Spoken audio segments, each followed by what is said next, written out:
Slow, slow कर दीजिए, slow. Om Shanti.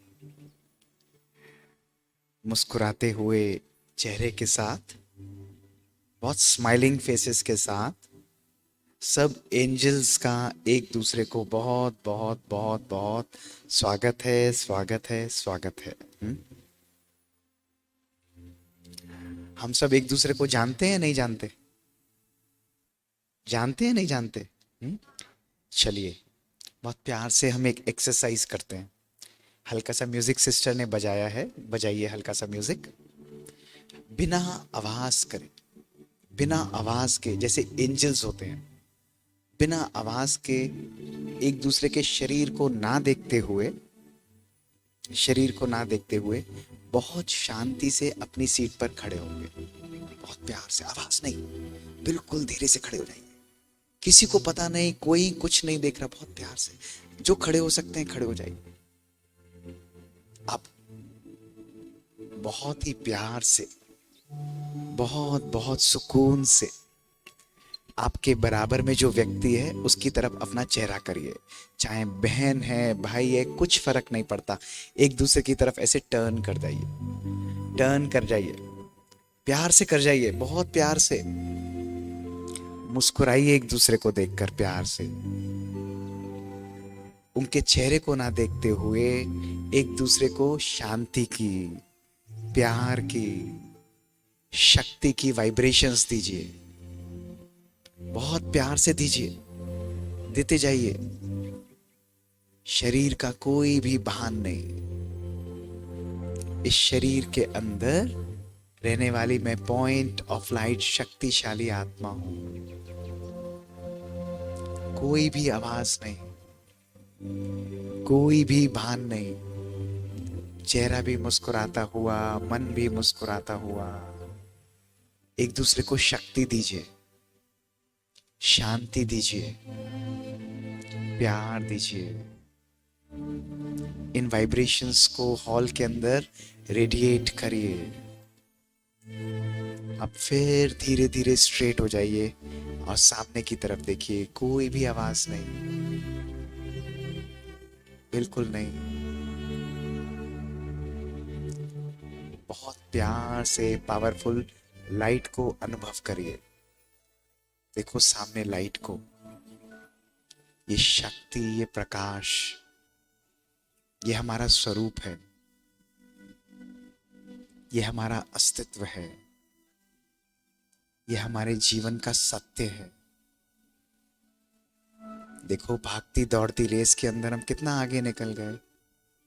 आज पुनः हम अपनी यात्रा पर वापस जाएंगे, अपने खोए हुए अस्तित्व को दोबारा वापस लेकर आएंगे। इसी एनर्जी के साथ, बिना आवाज के, मुस्कुराते हुए चेहरे के साथ धीरे से अपनी कुर्सी पर बहुत प्यार से बैठ जाइए। आवाज ही नहीं होनी चाहिए, बिल्कुल आवाज नहीं, बहुत प्यार से, कोई हलचल नहीं, बिल्कुल शांति से, प्यार से।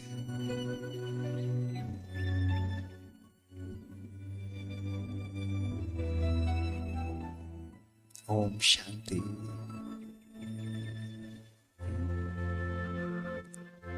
किस किस को मजा आया करके? किस किस को मजा आया करके? अच्छा लगा? अच्छा लगा? पता है मुस्कुराने में क्या बात होती है? बड़ी इंटरेस्टिंग साइंस है मुस्कुराने की, बहुत इंटरेस्टिंग साइंस है मुस्कुराने की। कि अगर आप किसी को नहीं भी जानते होंगे, लेकिन अगर आप किसी को देखकर मुस्कुरा देते हैं सडनली, तो क्या होता है? वो व्यक्ति क्या करेगा? वो व्यक्ति क्या करेगा बताइए जोर से? वो आपकी तरफ भी वापस मुस्कुरा देता है। ये परमात्मा की देन है।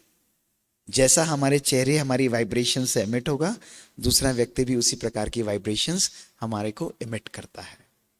तो देखो, केवल एक दिन में हमने कुछ कुछ बातें सुनी। कौन कौन आया था कल? हाथ उठाइए। कौन? बहुत सारे। देखो वंडरफुल है। ये तो हमारे सारे एंजल्स जो हैं परमात्मा के, कितने लवली स्टूडेंट्स हैं, है ना? और हमारा नेचर बड़ा सेल्फिश है, मैं भी और आप भी। अगर हमें कोई चीज अच्छी लगेगी तो हम ऑटोमेटिकली उधर पहुंच जाते हैं। ऐसे ही होता है ना हमारे साथ, ऐसे ही होता है।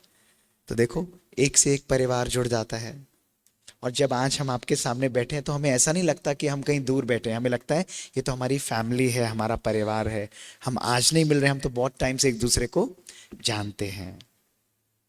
प्यार परमात्मा का और शांति की वाइब्रेशंस, ये ऐसा वंडरफुल बॉन्ड है जो कहीं से भी किसी भी लोगों को आपस में मिला सकता है। कभी कभी मैं बड़े प्यार से लोगों से एक सवाल पूछता हूं और देखता हूं आप में से उसका कौन जवाब देगा, फिर हम आज के सत्र का आरंभ करेंगे। बड़ा इंटरेस्टिंग साइंस है। आप लोगों ने कभी अनुभव किया है इस चीज को? आप लोगों में से किसने अनुभव किया है कि जब हम लोग एक दूसरे को बहुत प्यार करते हैं, एक दूसरे के लिए बहुत क्लोज हैं, तो अपनी बात को दूसरे को कहने के लिए हम प्यार से मुस्कुराते हुए धीमी सी आवाज में कह देते हैं, या कभी कभी हमको कहने की भी जरूरत नहीं है, वो व्यक्ति हमारी बात को पहचान जाता है या नहीं? सभी के साथ एग्रीड और नॉट, यस और नो बताइए। यस।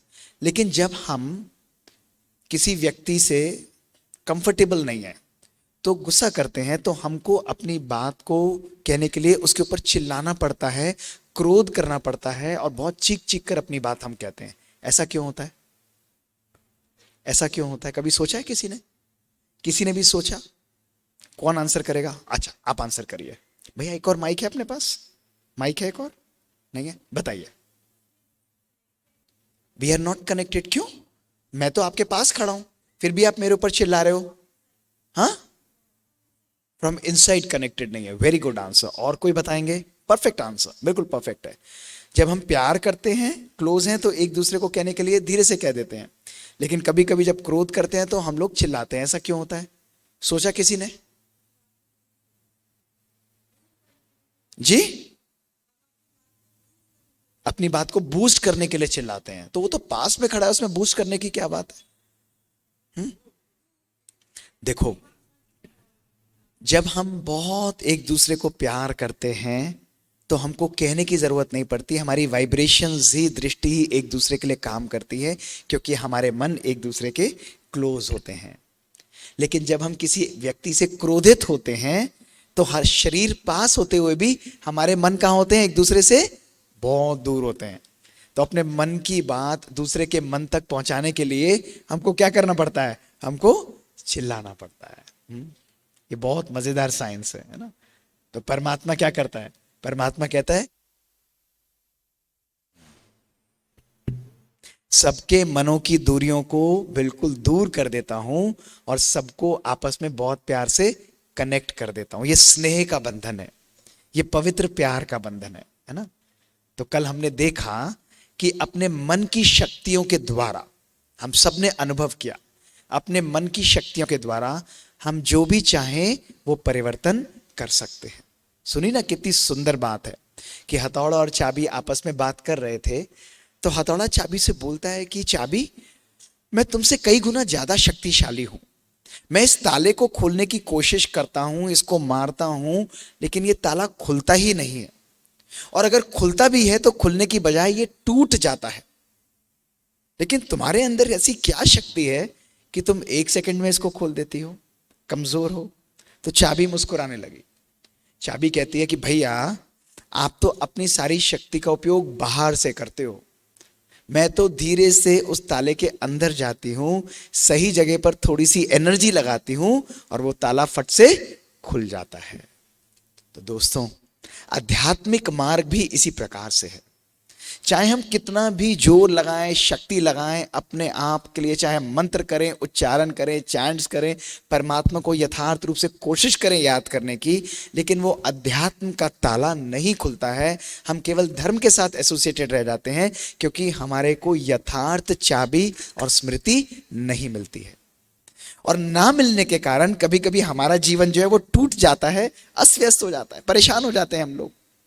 लेकिन जब हम यथार्थ रूप से उस समझ के द्वारा, उस ज्ञान के द्वारा अध्यात्म को फॉलो करते हैं, तो हमारे जीवन में परिवर्तन आने लगता है, हमारे जीवन में परिवर्तन आने लगता है। दोस्तों, यही हमारे जीवन का मूलभूत सत्य है। आज से 37 ईयर्स पहले जब हमारा माउंट आबू जाना हुआ, तो ब्रह्मा कुमारी इसके नाम से ही हमारे परिवार में एलर्जी हो जाती थी लोगों को। टिपिकल कि ब्रह्मा कुमारियां बिल्कुल भी नहीं, इनके यहाँ तो हमें जाना ही नहीं है, बिल्कुल भी नहीं। और हम छोटे बच्चे थे। हम आपको स्मृति सुनाते हैं और उसके बाद आज के सत्र पर चलेंगे, आपको बहुत आनंद आएगा। आपको पता होना चाहिए, क्योंकि परिवार कैसे आ सकता है। परिवार हमारा बहुत बड़ा एजुकेटिव परिवार, बड़े बड़े officers, IAS officers, education officers, चाचा मामा सब लोग बड़े। और हमारी दादी जो हैं वो गलती से, बहुत गलती से ब्रह्मा कुमारियों के चंगुल में फंस गई। मैं आपको सच बता रहा हूं, वो चंगुल में फंस गई। सारा परिवार परेशान, और उनको निकालने के लिए हमारी बुआ जो थी वो बहुत सीनियर मैनेजर थी। वो बहुत क्रोध और जोश के साथ गई कि मैं अपनी मदर को वापस लेकर आती हूं। केवल 2 महीने के अंदर वो भी फंस गई उसके अंदर। बहुत सब परेशान घर के अंदर, ये क्या हो रहा है, ये जादू टोना कर दिया इन्होंने। उनको निकालने के लिए हमारी तीसरी बुआ जो कि एजुकेशन ऑफिसर थी वो गई बहुत जोश के साथ कि मैं इनको वापस खींच कर लेकर आऊंगी, ये दोनों गलत फंस गए हैं। वहां गई, 1 2 3 महीने बाद वो भी स्टूडेंट बन गई। अब मामला गंभीर हो गया था। अब जो इसको निकालने की बागडोर थी हमारे छोटे चाचा जी को लेनी पड़ी। वो चार्टेड अकाउंटेंट थे। उन्होंने कहा भाई 2 बहनें और हमारी माता जो है वो स्वाहा हो चुकी है इसके अंदर, तो मुझे इन सबको लाना पड़ेगा। तो वो भी वहां पर गए, माउंट आबू गए, सबसे मिले, समझा, इस चीज को देखा, और 4 महीने बाद आके कहते हैं बहुत आनंद आया, मैं भी ब्रह्मा कुमार बन गया। वो भी बन गए। अब ये सिलसिला चलता रहा। हमारे फादर डॉक्टर थे, मदर डॉक्टर थे। तो बुआ जी ने कहा कि भाई साहब आप सबसे बड़े हैं, आप भी माउंट आबू चलिए। उन्होंने कहा भी देखो ये मुझे आत्मा परमात्मा का ज्ञान समझ में नहीं आता है। उन्होंने कहा कोई बात नहीं, प्रेसिडेंट गए हैं, आप भी चलिए माउंट आबू। उन्होंने कहा हाँ घूमने चल सकते हैं। और हम तो छोटे थे, 6 8 साल के, तो हमने कहा भाई समर हॉलीडेज में घूमने को मिल रहा है, इससे बढ़िया क्या हो सकता है, माउंट आबू घूम कर आएंगे। और हम भी माउंट आबू चले गए। हम वहां पर गए, हमने कहा बिल्कुल ब्रह्मा कुमारियों को यहाँ हम नहीं रुकेंगे। उन्होंने कहा मत रुकना। गवर्नर्स की कॉटेज बुक की गई, वहां रुके। 2 घंटे हम वहां पर रुके। 2 घंटे बाद there was some restlessness that was going on. हमें ऐसा लगा कि कोई शक्ति हमको बहुत प्यार से खींच रही है। और वो प्यार की शक्ति के बाद पापा ने कहा कि भाई हम सब भी वहां पर आपके परिसर में ही रहना चाहेंगे। और वहां पर हम लोग शिफ्ट हो गए। कभी भी आज दिन तक वहां पर गए।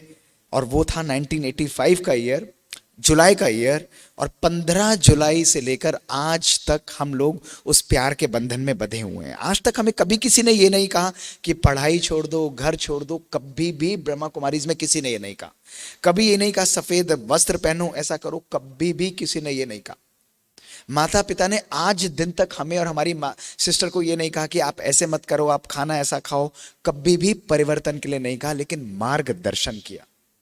मैं साइंटिस्ट था, मेडिकल एजुकेशन में था, तो मुझे हमेशा मन में ये प्रश्न उठता रहता था कि मैं क्यों आत्मा को मानूं, मुझे क्या जरूरत है, क्या है मैं आत्मा को समझूं, परमात्मा को याद करूं, इसका क्या मतलब है, मुझे क्या जरूरत है। आई एम हैप्पी, मैं अच्छा धन कमाता हूं, मैं अच्छी स्टूडेंट पढ़ाई पढ़ रहा हूं, लेकिन इस चीज को मैं क्यों करूं, इसको क्यों करूं, इसके लिए समझना बहुत आवश्यक है। और उसके बाद मेरा ये मार्ग आरंभ हुआ मेरे बचपन के अंदर ही।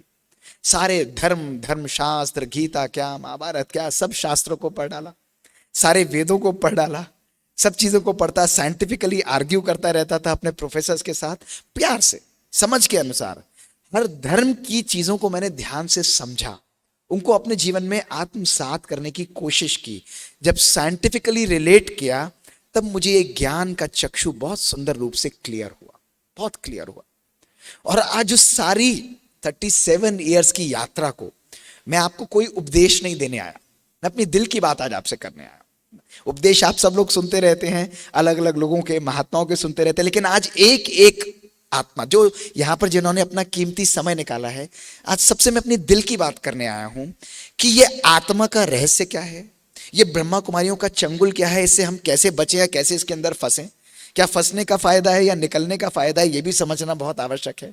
और उसमें फंसने का क्या फायदा होगा और किस तरह हम अपने जीवन को परिवर्तन कर सकते हैं, सब चीजों को जैसे कल हमने साइंटिफिक रूप से समझा था, मजा आया था ना कल सबको, माइंड की पावर सुन के सबको समझ में आ गया था। आज उसी प्रकार से आपके आज के बाद कोई भी आपको पूछेगा कि क्या ब्रह्मा कुमारियों का ज्ञान समझ रहे हो, आप एक एक व्यक्ति अपने आगे बिल्कुल डॉक्टर की डिग्री लगा के जाओगे, इससे बढ़िया ज्ञान मुझे स्पष्ट हो नहीं सकता। इतनी वंडरफुल नॉलेज है। लोग हमेशा मुझे बचपन में कहते थे आओ बेटा सत्संग में ले चलो, आओ बेटा सत्संग में चले, वहां ये महात्मा सत्संग करा रहा है, ये सत्संग हो रहा है, ये सत्संग हो रहा है। तो मेरा उनसे प्रश्न होता था, और मैं आप लोगों से भी पूछता हूं कि आप में से कोई भी व्यक्ति बता सकता है सत्संग किसको कहते हैं? कौन खड़ा होकर एक व्यक्ति बता सकता है कि सच्चा सत्संग किसको कहते हैं? ये प्रश्न मेरा बचपन से था, मैं लोगों से पूछता था। आप कहते हैं भाई हम सत्संग में गए, इस महात्मा ने बहुत सुंदर सत्संग किया, आर्ट ऑफ लिविंग का किया, सदगुरु का किया, कितने सत्संग दुनिया में चलते रहते हैं, लेकिन कभी आपने जीवन में सोचा कि सच्चा सत्संग क्या है? है कोई जो बता सकता है, गैस कर सकता है? खड़े होके बताइए, बताइए, जोर से बताइए, आगे आके बताइए, माइक लेकर बताइए। सिस्टर अगर हमारे पास माइक है एक और तो बहुत अच्छा रहेगा, नहीं भी है तो कोई बात नहीं, बताइए। ये सब चीजें आज बहुत एंजॉय करना, been on this journey wonderful. बताइए। अच्छे विचारों की संगत, अच्छी विचारों की संगत, अच्छी संगत, विचारों की, good thinking, good thoughts. Good thoughts. अच्छा, गुड थॉट्स तो आप हमें यहां पर आकर देंगे तो वो सत्संग हो जाएगा, that is one of the part. लेकिन सच्चा सत्संग किसको कहते हैं? तो आज इस चीज को नोट करके जाना, वेरी गुड अटेम्प्ट। सच्चा सत्संग वो है जहां पे तीन बातें सत्य होनी चाहिए। सत्य यानी सत्य का संग। तीन बातें सत्य क्या? जो ज्ञान देने वाला हो वो भी सत्य होना चाहिए। नंबर वन, देवात्मा ज्ञान दे रहा है, मनुष्य आत्मा ज्ञान दे रहा है, महात्मा ज्ञान दे रहा है, पुण्य आत्मा ज्ञान दे रहा है, या परम पिता परम आत्मा ज्ञान दे रहा है। ज्ञान देने वाला कौन? कोई देह नहीं, मनुष्य नहीं, परम पिता परमात्मा ज्ञान दे, वो सत्संग कहलाएगा। दूसरा, जिसको ज्ञान दिया जा रहा हो वो भी सत्य होना चाहिए, अर्थात शरीर को ज्ञान नहीं, आत्मा, परम पिता परम आत्मा, उसको परम शरीर नहीं कहते, परम आत्मा किसको ज्ञान देगा? आत्मा को ज्ञान देगा, शरीर को ज्ञान नहीं देगा। सोचा कभी आपने? कभी भी किसी धर्म वेद शास्त्र के अंदर आपने सुना है हे परम शरीर नीचे आओ? सुना है किसी ने? तो बताइए, सुना है किसी धर्म शास्त्र के अंदर? यस और नो बताइए, सभी लोग बताइए। अलग अलग धर्मों से बैठे हैं, मान्यताओं से बैठे हैं, नहीं सुना कभी भी। हमेशा परमात्मा को परम आत्मा ही कहा जाता है, और यदि वो परम आत्मा है तो हम उसकी संतान शरीर होंगे या आत्मा होंगे? बताइए। परम पिता परमात्मा ज्ञान देगा, आत्मा को ज्ञान देगा, ये दूसरी बात। और तीसरा सत्संग का आधार है, जो ज्ञान दिया जाना चाहिए वो भी सत्य होना चाहिए, वो भी सत्य होना चाहिए। ऐसा नहीं कि मीठी बातें कर दी, अच्छी बातें कर दी, चुटकुले सुना दिए, कहानियां सुना दी, मीठा बोलो, लोगों के साथ अच्छा व्यवहार करो, ये सत्संग नहीं है। सत्संग है जो स्व के अंदर परिवर्तन लाए, जो स्व का ज्ञान आके मेरे जीवन के अंदर संपूर्ण रूप से परिवर्तन आए, वो सत्संग होना चाहिए। तो आज के बाद सत्संग को इन तीनों बातों को मूल्यों पर तोलना। मेरा जीवन में हमेशा मानना रहा है कि to believe truth you must hear and see it at the same time. किसी ने कहा ब्रह्मा कुमारियां अच्छा बोलती है, मत मानो ना सुनो, मेरे हिसाब से आप लोगों के लिए ज्ञान है ही नहीं। अगर आज आप समझते हो कि हाँ ये बात मुझे समझ में आती है, इसको मैं अपने जीवन से आत्मसात कर पाता हूं, तो ये ज्ञान यथार्थ रूप से आपके लिए है। तो आज हम सुनेंगे भी, देखेंगे भी, महसूस भी करेंगे, और तब अपने जीवन के अंदर दोस्तों हम परिवर्तन को लेकर आएंगे। एक बार की बात है कि एक सेठ था, एक व्यक्ति था, उसका नाम था धनपत राय। धनपत राय, और उसने अपने जीवन में बहुत धन कमाया, खूब धन कमाया। तो जब भी वो किसी रास्ते पर जाता था, ध्यान से सुनिएगा, बड़ी मजेदार कहानी है। तो रास्ते पर जाते जाते लोग उसके सामने प्रणाम करते, उसको झुककर सलाम करते। तो जो भी उसको झुककर सलाम करता तो उसका उत्तर हमेशा ये होता कि बहुत बहुत धन्यवाद, उनको जाकर कह दूंगा, बहुत बहुत धन्यवाद, उनको जाकर कह दूंगा। 1000 लोग मिलते, हजारों को वो ये कहता ठीक है धन्यवाद, उनको जाकर कह दूंगा। 1 साल बीता, 2 साल बीते, लोग परेशान हो गए, पता नहीं सेठ जी को क्या आदत है, उनको जाकर कह दूंगा, उनको जाकर कह दूंगा। तो एक दिन लोगों ने कहा कि सेठ जी इसका रहस्य समझाइए, हमको तो ये बात समझ में नहीं आती, उनको जाकर कह दूंगा, आप किसको जाकर क्या कहेंगे? तो उन्होंने कहा मेरे पीछे आओ। उन सारे लोगों को वो अपने साथ अपने मकान, अपने घर पर ले गया। घर पर लेकर अपने कमरे में लेकर गया, और कमरे में ले जाकर जहां वो बैठता था वहां जाकर उसने उस तिजोरी के पास ले जाकर उनको खड़ा कर दिया, और तिजोरी के पास जाकर उन सबको खड़ा किया और बोला, तिजोरी को जाकर बोला, धन को जाकर बोला कि उन सब लोगों ने तुम्हें सलाम भेजा है। तो वो सब लोग हंसने लग गए, कहते हैं क्या मतलब? कहते हैं भाई देखो, तुम मुझे थोड़ी ना सलाम करते हो, तुम तो मेरे धन को सलाम करते हो। आज से 20 साल पहले जब मेरे पास 5 रुपए भी नहीं थे और मेरा नाम धनपत राय था, तब तो तुम में से कोई मुझे सलाम क्या, मेरा नाम भी नहीं पूछता था, मुझे कोई हेलो भी नहीं कहता था। लेकिन जैसे जैसे मैंने धन कमाया तो सब मुझे सलाम करने लगे। तो असल में सलाम मुझे थोड़ी ना है, किसको है सलाम? मेरे धन को है। इसलिए मैं हमेशा बोल देता हूं, ठीक है मैं उनको जाकर कह दूंगा। आज मानव की भी जीवन के अंदर यही हालत हो गई है, यही हालत हो गई है। ये हमारे जीवन की सच्चाई है।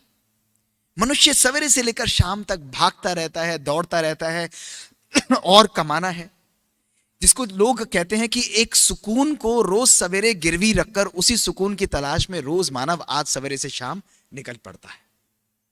किस लिए हम लोग कमाते हैं, है ना? किस लिए हम लोग कमाते हैं? अपने जीवन में सुख और शांति के लिए। और कहीं ना कहीं उसी सुख और शांति को हमने अपने जीवन में छोड़ दिया है, उसी को हमने खो दिया है। आज हमने जीवन के अंदर कितनी दवाइयां बनाई, कितने बड़े बड़े इंस्ट्रूमेंट्स बनाए, सब कुछ होते हुए भी क्या आज हमारे जीवन में बड़े बड़े हॉस्पिटल्स होते हुए भी क्या आज मानव जीवन में संपूर्ण स्वास्थ्य है? नहीं है। अपने जीवन के पहले भाग में मानव अपने धन को कमाता है और स्वास्थ्य को खो बैठता है, और अपने जीवन के दूसरे भाग में उस खोए हुए स्वास्थ्य को वापस प्राप्त करने के लिए अपने धन को दोबारा गंवा देता है।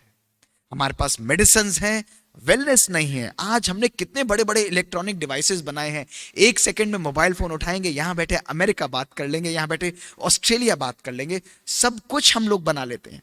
लेकिन सब कुछ होते हुए भी आज हमारे जीवन में सुकून और शांति नहीं है। परिवार में वो आनंद नहीं है। बचपन में मुझे याद है कि जब हम लोग आते थे घर पर, मैं अपने बचपन में कॉलेज स्कूल से आता था, अपने बैग को छोड़ता था और माता किचन पे खाना बना रही होती थी। मैं कहता था मैं क्रिकेट खेलने जा रहा हूं, वो कहती थी जाओ। 3 घंटे 4 घंटे बाद में आता था, उनको कोई चिंता नहीं होती थी। वो कहती थी कैसे हो? मैंने कहा ठीक हूं, बिल्कुल, नहा धोकर आ जाओ, भोजन तैयार है। और आज हमने एक ही घर के अंदर कितने घर बना डाले हैं। हमारे बच्चे, आप बैठ गए ट्रेन के अंदर, बहुत बढ़िया, गाड़ी में बैठे, फिर फोन लगाएंगे, गाड़ी से बाहर निकले फिर फोन लगाएंगे, अब कितना समय लगेगा, फिर फोन लगाएंगे। हर 2-2 मिनट बाद ये फोन ने हमारे जीवन को कहीं ना कहीं अस्त व्यस्त कर दिया है टेक्नोलॉजी ने। एक घर के अंदर ही आज हमने अनेकों घर बना दिए हैं, एक परिवार के अंदर ही अनेकों परिवार बना दिए हैं, क्योंकि बच्चों का कनेक्शन माता पिता के साथ, वो आत्मीयता का संबंध खो गया है। लेकिन व्हाट्सएप और फेसबुक के साथ हम एक दूसरे के साथ कनेक्टेड रहते हैं। देखो अपनी लाइफ को, देखो अपनी लाइफ को, कहीं ना कहीं ये हो गया। तो अपने आप से भी कनेक्शन आज हम लोग कहीं ना कहीं खो चुके हैं। कन्वीनियंसेस हैं, सुकून है।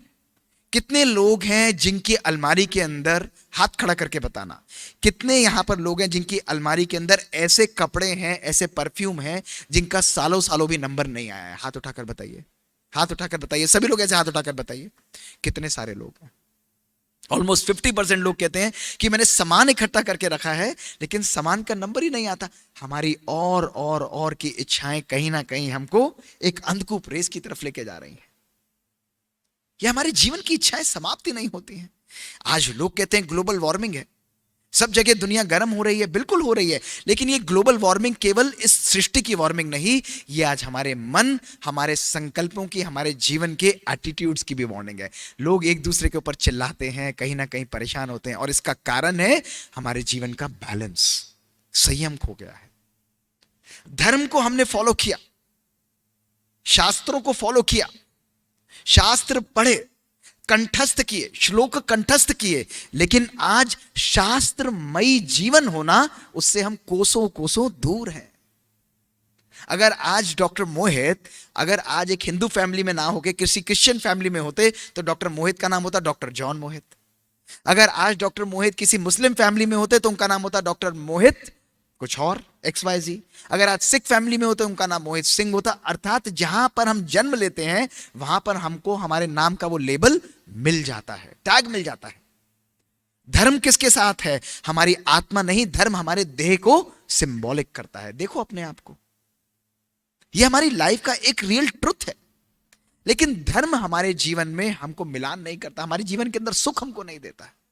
सुख मिलता है हमको आध्यात्मिकता से। जिन शास्त्रों की हम बात करते आए हैं, जिसके लिए हम इधर उधर पढ़ते आए हैं, क्या आज हमने उसका आनंद अपने जीवन में उठाया है, उसको आत्मसात किया है? नहीं किया है। भागते हुए, दौड़ते हुए आज हमने अपनी लाइफ को ही उलझा लिया है। और मैं हमेशा मुस्कुराते हुए कहता हूं कि अब जब जलेबी सी उलझी चुकी है जिंदगी, अब जब जलेबी सी उलझी चुकी है जिंदगी, तो क्यों नहीं चाशनी में डुबकी लगाई ली जाए? थोड़ी सी मिठास जिंदगी के अंदर भर लें, थोड़ी सी खुशी भर लें, उसको सुलझाएं, उसको सिंप्लीफाई करें। तो तैयार हैं सब सिंप्लीफाई करने के लिए? बताइए यस और नो। हाँ, बिल्कुल आनंद से तैयार हैं। तो चलिए आज हम अपनी जीवन की सेकंड मोस्ट रिवीलिंग यात्रा की तरफ चलेंगे, अद्भुत यात्रा की तरफ। एक ऐसी यात्रा जिसके बारे में आपने परिकल्पना भी नहीं की होगी। ऐसी साइंस के एक्सपेरिमेंट्स जो मैं आज आपको दिखाऊंगा, जो आज आपके सामने सदा सदा के लिए प्रूव कर देंगे कि आपका रियल अस्तित्व क्या है, परमात्मा का रियल अस्तित्व क्या है, और किस तरह आप इस चीज को अपने जीवन में यूज कर सकते हैं। What is the science behind this spirituality? What is the science of soul? And what is the science of meditation? उसके बारे में आज हम बात करेंगे। ये हमारी अपने अंदर की यात्रा है, ये बाहर की यात्रा नहीं है, केवल हमारे अपने जीवन के अंदर की यात्रा है। और प्रॉब्लम क्या है, हम अपने जीवन को कहीं ना कहीं इधर उधर व्यस्त करते रहते हैं। एक बारी स्वामी विवेकानंद कहीं जा रहे थे, तो जैसे जा रहे थे तो वहां पर नदी पार करने का टाइम आया। बड़ी मजेदार बात है और ये बात मुझे बहुत हंसी लाती है चेहरे पर। तो नदी पार करने का आया तो वो नाव का इंतजार वहां पर करने लग गए। तभी एक महात्मा आया, कहते हैं स्वामी जी आप किस चीज का इंतजार कर रहे हैं? कहते मैं बोट का इंतजार कर रहा हूं ताकि मैं नदी को पार कर पाऊं। तो उन्होंने कहा इस नदी को आप पार नहीं कर सकते, देखिए मैं इस नदी को कैसे पार करता हूं। उस महात्मा ने उस नदी के ऊपर चलना आरंभ किया और नदी को बिना बोट के पानी के ऊपर चलते हुए पार कर लिया और फिर वापस आ गया। उसने कहा देखा मैंने तो नदी को कितने आराम से पार कर लिया। तो स्वामी विवेकानंद मुस्कुराने लगे, कहते हैं वाह अद्भुत है। तो उस महात्मा ने कहा कि देखिए आज लोग आपको जानते हैं, लोग आपके आके नमन करते हैं, आपसे ज्ञान लेते हैं, लेकिन लोग मेरी तो वंदना भी नहीं करते, मुझे कोई पूछता भी नहीं, और मेरी सिद्धि को देखिए। तो वो मुस्कुराने लगे। तभी थोड़ी देर बाद बोट आ गई और बोट आकर दोनों उसके अंदर बैठ गए। विवेकानंद जी ने चलते हुए उनसे पूछा कि भाई कितने पैसे लगेंगे इस नदी को पार करने के लिए? तो उसने कहा दी दोनों के 50-50 पैसे लगेंगे, 1 रुपया लगेगा नदी को पार करने के लिए। तो वो नदी पार करने लगा और धीरे धीरे नदी के किनारे पहुंच गए। बाहर निकले तो विवेकानंद जी ने मुस्कुराते हुए उससे पूछा कि भाई आपने ये जो सिद्धि प्राप्त की है, इस सिद्धि को प्राप्त करने में आपने कितने साल लगाए? तो उन्होंने कहा मैंने अपने जीवन के पूरे 15 वर्ष इसका अभ्यास किया है, दिन और रात इसका अभ्यास किया है, तब मैं इस नदी को पार कर पाता हूं। तो विवेकानंद जी ने मुस्कुराते हुए उससे बोला कि सज्जन, जो काम 1 रुपया 8 आने में हो सकता था उसके लिए आपने जीवन के 15 साल बर्बाद कर दिए। इसीलिए आज मैंने अपने जीवन के 15 साल लोगों के कल्याण और स्व के कल्याण में लगाए हैं, और लोग आकर आज मुझसे पूछते हैं, मेरे आगे नमन करते हैं, और आपको आज कोई भी नहीं पूछता है। तो अपने आप अपने जीवन से पूछिए कि मैं अपने जीवन में कुछ भी अचीव कर रहा हूं, किस तरफ मेरा जीवन जा रहा है, मैं अपने जीवन में प्राप्त क्या करना चाहता हूं। ये योग एक ऐसी सिद्धि है जो बाहर की यात्रा नहीं है, ये हमारे जीवन की अपने अंदर की यात्रा है। युज, योग अर्थात युज अर्थात जुड़ना, शरीर का आत्मा के साथ और आत्मा का परमात्मा के साथ जो मिलन है उसको युज अर्थात योग अर्थात संस्कृत के अंदर जोड़ कहा जाता है। और आज इसकी यात्रा के लिए मैं आपको सबसे पहले दिखाना चाहूंगा आपका शरीर और आपके सब्जेक्ट्स। आज उस साइंस को हम एक एक करके स्टेप बाय स्टेप समराइज करेंगे। आप सब लोगों के पास हाथ है, हाथ उठाकर दिखाइए। सभी लोग, सभी के पास है, वंडरफुल। सबके पास आंखें हैं, वो देख रहे हैं। आप सबके पास जिह्वा है जिसके द्वारा आप स्वाद लेते हैं, नाक जिसके द्वारा आप सूंघते हैं, कान जिसके द्वारा आप सुनते हैं। और कल हमने ये स्पष्ट किया था कि इन सबको चलाने वाली हमारी संकल्प शक्ति है, अर्थात हमारी मन की शक्ति है। मन, बुद्धि और संस्कार। ओम शब्द, अ उ और म, आचरण, उच्चारण और मन के विचार। अ आचरण, उ उच्चारण बोल, और म मन के विचार। यानी मन सोच रहा है, मुख से बोल रहा है, और कर्म हम कर रहे हैं। मन जब थॉट्स जनरेट करता है, बुद्धि निर्णय करती है, और संस्कार एक हैबिट हमारे जीवन में बन जाता है, तो ये तीनों हमारे शरीर के द्वारा कार्य यानी मैनिफेस्ट करते हैं। लेकिन इन तीनों को भी चलाने वाली कौन सी सत्ता है, उस सत्ता को समझने के लिए आज हम इस यात्रा को आरंभ करेंगे, और उसको हम कहते हैं आत्मा, सोल, कॉन्शियसनेस, गॉड स्पॉट और एनर्जी और लाइट, और कुछ भी नाम आप उसे देना चाहें। आज उस नाम के अंदर हम नहीं जाएंगे, लेकिन हम मानेंगे कि हां कोई एनर्जी है। और आप सबसे मैं पूछना चाहता हूं कि जब हम अपने लाइफ में सेंटेंसेस का उपयोग करते हैं कि मैंने अपनी आंखों के द्वारा देखा, ध्यान से सुनना सब इन बातों को, एक एक शब्द को ध्यान से सुनना। मैंने अपने हाथों के द्वारा यह कार्य किया, मैंने अपने मुंह के द्वारा खाया, मैं अपने पांव के द्वारा चलकर आया। या कभी हम ये बोलते हैं मैं आंखों ने ये देखा, हां या नहीं? बोलते हैं हम लोग या नहीं बोलते? हां या नहीं बताइए? नहीं बोलते। कभी आप लोग ऐसा कहते हैं मैं हाथों ने ये कार्य किया, मैं मुंह ने ये खाया, मैं आंखों ने ये देखा हम कभी भी नहीं बोलते, हम कहते हैं मैंने अपनी आंखों के द्वारा देखा, मैंने अपने हाथों के द्वारा किया। समझ रहे हैं सभी लोग? यस और नो बताइए। क्लियर है? एक एक को हाथ उठाकर बताइए। बिल्कुल क्लियर है? एक एक शब्द को देखिए। अंदर आपके कोई बैठा हुआ है, कौन बैठा हुआ है मुझे नहीं मालूम, आपको भी नहीं मालूम, मुझे भी नहीं मालूम, लेकिन अंदर बैठा हुआ कोई बोल रहा है कि मैंने, अंदर बैठा हुआ बोल रहा है मैंने अपने हाथों के द्वारा, यानी ये हाथ मेरे हैं, ये हाथ मेरे हैं, मैं हाथ नहीं हूं। मैंने अपनी आंखों के द्वारा, यानी ये आंखें मेरी हैं, मैं आंख नहीं हूं। मैंने अपने पांव के द्वारा, यानी ये पांव मेरे हैं, मैं पांव नहीं हूं। वो मैं कौन है उसकी खोज में आज हम लोग चलते हैं। And this is called blending science with spirituality.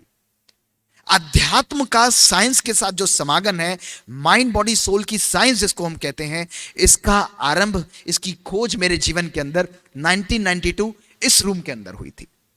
ये मेरे एनाटॉमी का, जब मैं 1992 में मेडिकल स्कूल में एंटर किया था, ये उसका डिसेक्शन हॉल है। और 25 साल बाद जब मैं सिल्वर जुबली के फंक्शन के लिए अपने हॉस्पिटल में गया था, तब ये फोटो मैंने खिंचवाई थी। और जिस टेबल को मैं पॉइंट कर रहा हूं, इसी टेबल पर मैं पेशेंट्स की यानी बॉडीज को मैं डिसेक्ट करता था अपने फर्स्ट प्रोफेशनल के अंदर। बॉडीज को देखता था, डिसेक्ट करता था। और मैं उस समय की कहानी बताता हूं कि उस समय मेरे प्रोफेसर होते थे प्रोफेसर सेन गुप्ता। मैं उनसे हमेशा एक बात पूछता था। मैंने कहा सर, ये डेड बॉडी मेरे सामने पड़ी हुई है, इसके हाथ हैं लेकिन ये हिल नहीं रहे, इसकी आंखें हैं ये देख नहीं रहा, इसके हार्ट है ये हार्ट धड़क नहीं रहा, इसके पांव हैं ये चल नहीं रहा, और इसकी ऑटोप्सी रिपोर्ट में लिखा हुआ है कि ये नेचुरल डेथ मरा है। तो सर इसके अंदर क्या ऐसी चीज नहीं है जो ये लिविंग से डेड बॉडी बन जाता है? मैं उनके पास जाके उनका दिमाग बार बार खाता रहता था। तो वो भी परेशान हो जाते थे कि भाई देखो इतने सालों बाद ये कौन आकर मेरे पीछे पड़ गया है। तो वो मुस्कुराते मुझे प्यार से बोलते कि बेटा इसके अंदर प्राण नहीं है, इसके अंदर वायु नहीं है। मुझे अभी भी ध्यान है उनके शब्द। तो मैं भी सोचता था पता नहीं ऐसे कौन से प्राण है, वायु हैं जो चले जाते हैं और ये लिविंग से डेड बॉडी बन जाती है। बट वो खोज समाप्त नहीं हुई, वो चलती रही। और फिर उसके बाद मैंने अपने जीवन के अंदर सारी चीजों को स्टडी किया, और उस स्टडी को मैं आज आपके सामने साइंटिफिक रूप से आपके सामने रखूंगा। उन 3 प्रोफेशनल्स, हमारी मेडिकल एजुकेशन को 3 प्रोफेशनल्स में डिवाइड किया जाता है। फर्स्ट प्रोफेशनल जिसमें बॉडी की एनाटॉमी यानी बॉडी के सारे अंग, उसकी फिजियोलॉजी यानी शरीर कैसे काम करता है, और उसकी केमिस्ट्री यानी हमारे शरीर के हार्मोन्स कौन कौन है उसके बारे में हम स्टडी करते हैं। सेकेंड प्रोफेशनल बीमारियों के बारे में स्टडी करते हैं, और थर्ड कैटेगरी के अंदर हम लोग मरीजों को एक्चुअली देखते हैं। तो फर्स्ट प्रोफेशनल के अंदर हम लोग एनाटॉमी ऑफ ह्यूमन बॉडी और physiology and biochemistry of human body पढ़ते हैं, यानी शरीर के क्या क्या अंग होते हैं, हाथ कैसे कार्य करता है, हाथ की कौन सी मसल्स होती है, इस प्रकार से करते हैं। लेकिन हमारी मेडिकल साइंस की एक प्रॉब्लम होती है कि वो केवल शरीर के बारे में आपको बताती है, शरीर के बारे में ही आपको एजुकेट करती है, शरीर के अंगों के बारे में आपको बताती है, और ये हमको केवल ट्यूबुलर विजन देती है कि आज के डॉक्टर केवल शरीर को ही ट्रीट करते रह जाते हैं, शरीर को ही ट्रीट करते रह जाते हैं। कोई भी शरीर के अंदर रहने वाली साइकी, शरीर के अंदर रहने वाले मन को कभी भी देख ही नहीं पाता है। जब हम डिजीज वर्ड कहते हैं, डिजीज वर्ड 2 शब्दों से बना है, डिस और इजी इज, यानी जो इजीनेस है वो कंफर्ट है। जब वो हमारे मन से चला जाता है, हमारे संकल्पों से चला जाता है, तब हमको बीमारी की महसूसता होती है। आप में से किस किस को अनुभव है कि इस डॉक्टर से बात करके मेरी आधी बीमारी दूर हो जाती है? हाथ उठाकर तो बताइए जरा, सब लोग हाथ उठा के बताइए जिनको अनुभव है कि इस व्यक्ति या डॉक्टर से बात करके मेरी आधी बीमारी दूर हो जाती है। होता है सबके साथ या नहीं होता? होता है, कभी कभी होता है या नहीं होता? सबके साथ होता है। क्यों होता है ऐसा? उस डॉक्टर ने ना आपको कोई दवाई दी, ना आपको कोई चीज दी, लेकिन फिर भी बात करके आपकी बीमारी दूर हो जाती है। क्यों? क्योंकि वो डॉक्टर आपके मन की पीड़ा को हर लेता है, उसको समाप्त कर देता है। इसीलिए मेडिकल साइंस में एक बहुत बड़ा लक्ष्य है कि हम केवल फिजिकल बॉडी के बारे में बात करते हैं, लेकिन आज हमको समझना आवश्यक है कि जिस तरह शरीर का अस्तित्व है, उसी तरह हमारी बीइंग, हमारी आत्मा का भी अस्तित्व है। हमको ह्यूमन बीइंग्स कहा जाता है। ह्यूमन यानी बॉडी, और बीइंग यानी सोल यानी साइकी यानी आत्मा। तो what is the evidence of the being? मेरे अंदर रहने वाली जो शक्ति है, मेरे अंदर रहने वाली जो कॉन्शियसनेस है, उसकी एविडेंस क्या है? आज उसके एविडेंसेस मैं आपको दूंगा, जिसको हम कहते हैं एनाटॉमी ऑफ बीइंग, जिसको कलेक्टिवली हम कॉन्शियसनेस कहते हैं। मन सोच रहा है, बुद्धि निर्णय ले रही है, और मन और बुद्धि निर्णय लेते हुए हमारे जीवन में हमको हैबिट देते हैं, हमको संस्कार देते हैं, और हम संस्कारी व्यक्ति बन जाते हैं। इस आत्मा को कोई बीइंग कहता है, कोई साइकी कहता है, कोई लाइट कहता है, कोई स्पिरिट कहता है, कोई सोल कहता है। और 5 एविडेंसेस इसकी हमारी लाइफ में आती हैं। पहली है बायोलॉजिक, बायोलॉजिक। दूसरी एविडेंस है बाय री incarnation, stories of birth and rebirth. आज बड़ी इंटरेस्टिंग स्टोरीज मैं आपको सुनाऊंगा, आप सुनकर हैरान हो जाएंगे। थर्ड है bye out of the body experiences, near end of life experiences. Fourth है पास्ट लाइफ रिग्रेशन, ऐसे एक्सपेरिमेंट जिसमें रिग्रेशन करके आत्मा के अस्तित्व को प्रूव किया गया है। एंड फिफ्थ है डायरेक्ट एविडेंस, यानी एमआरआई की स्टडीज के द्वारा हमारे अस्तित्व को प्रूव किया गया है। फर्स्ट एविडेंस हम लॉजिक देखते हैं। लॉजिक यानी एक कॉमन सेंस जिसको हम कहेंगे, जिसको कॉमन सेंस कह सकते हैं।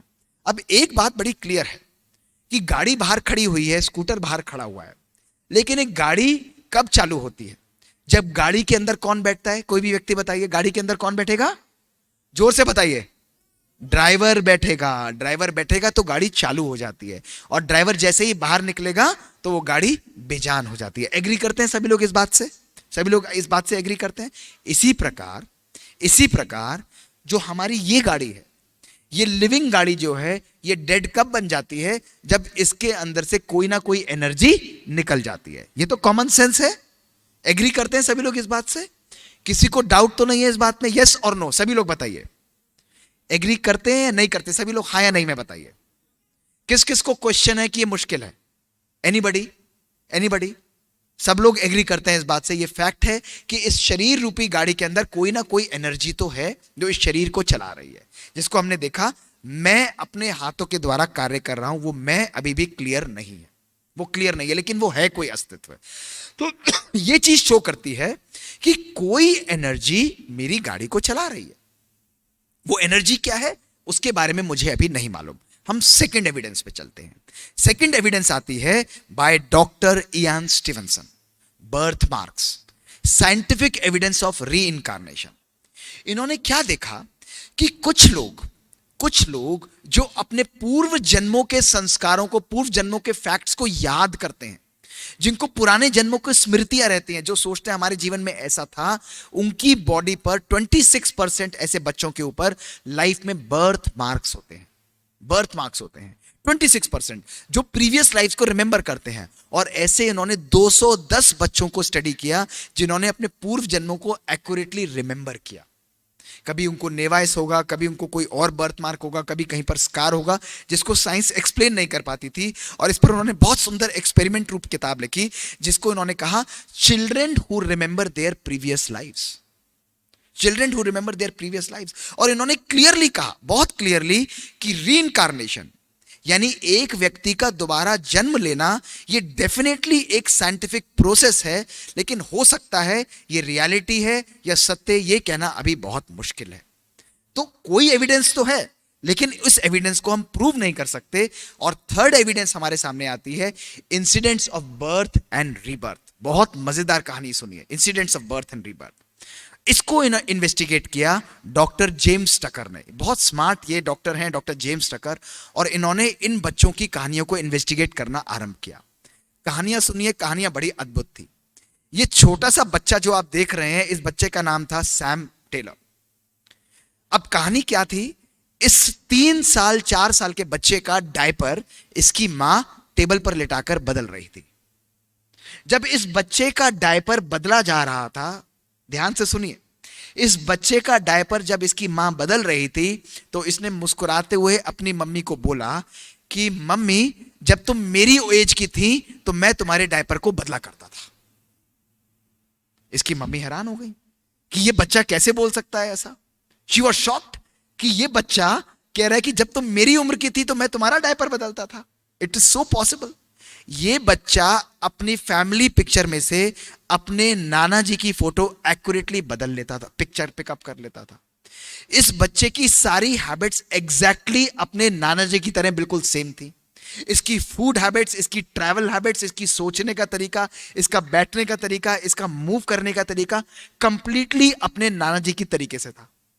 अब कोई जादू तो हो ही नहीं सकता, दिस इज एक्सपेरिमेंट, एक बार ही हो सकता है, लेकिन बार बार, और 18 महीने अपने नाना जी की डेथ के बाद इस बच्चे का जन्म हुआ था। अब आप लोग ये कह सकते हैं कि बाय चांस हो सकता है, भाई नेचुरली एक एक्सपेरिमेंट है, बाय चांस यानी जिसको हम नॉर्मल लैंग्वेज में कह सकते हैं तुक्का होगा भाई, बाय चांस हो गया होगा। लेकिन इन्होंने, डॉक्टर जेम्स टकर ने ऐसे 1,500 से भी ज्यादा बच्चों को स्टडी किया, 1,500 से भी ज्यादा बच्चों को स्टडी किया। उसके नाना जी की तो डेथ हो चुकी है, उसके नाना जी को जलाया जा चुका है, दफनाया जा चुका है, लेकिन फिर भी एक व्यक्ति जो है दोबारा जन्म लेकर उस आत्मा की तरह उस छोटे बच्चे के रूप में उन्हीं प्रकार की हैबिट्स को मैनिफेस्ट कर रहा है। ये शो करता है कि कोई एनर्जी जो थी उसके नाना जी के अंदर से निकलकर जरूर इस बच्चे के अंदर आई हुई है। एग्री करते हैं सभी लोग, हाँ या नहीं बताइए, यस और नो, जोर से बताइए सभी लोग, पीछे वाले लास्ट में जो बैठे हैं, एग्रीड और नॉट, हाँ बिल्कुल क्लियर, कन्विंस्ड और नॉट, एग्री, समझ कर चलिए। सेकंड एक्सपेरिमेंट देखिए, एक और, ये छोटा बच्चा था रायन, रायन ये बच्चा न्यूयॉर्क के अंदर पैदा हुआ।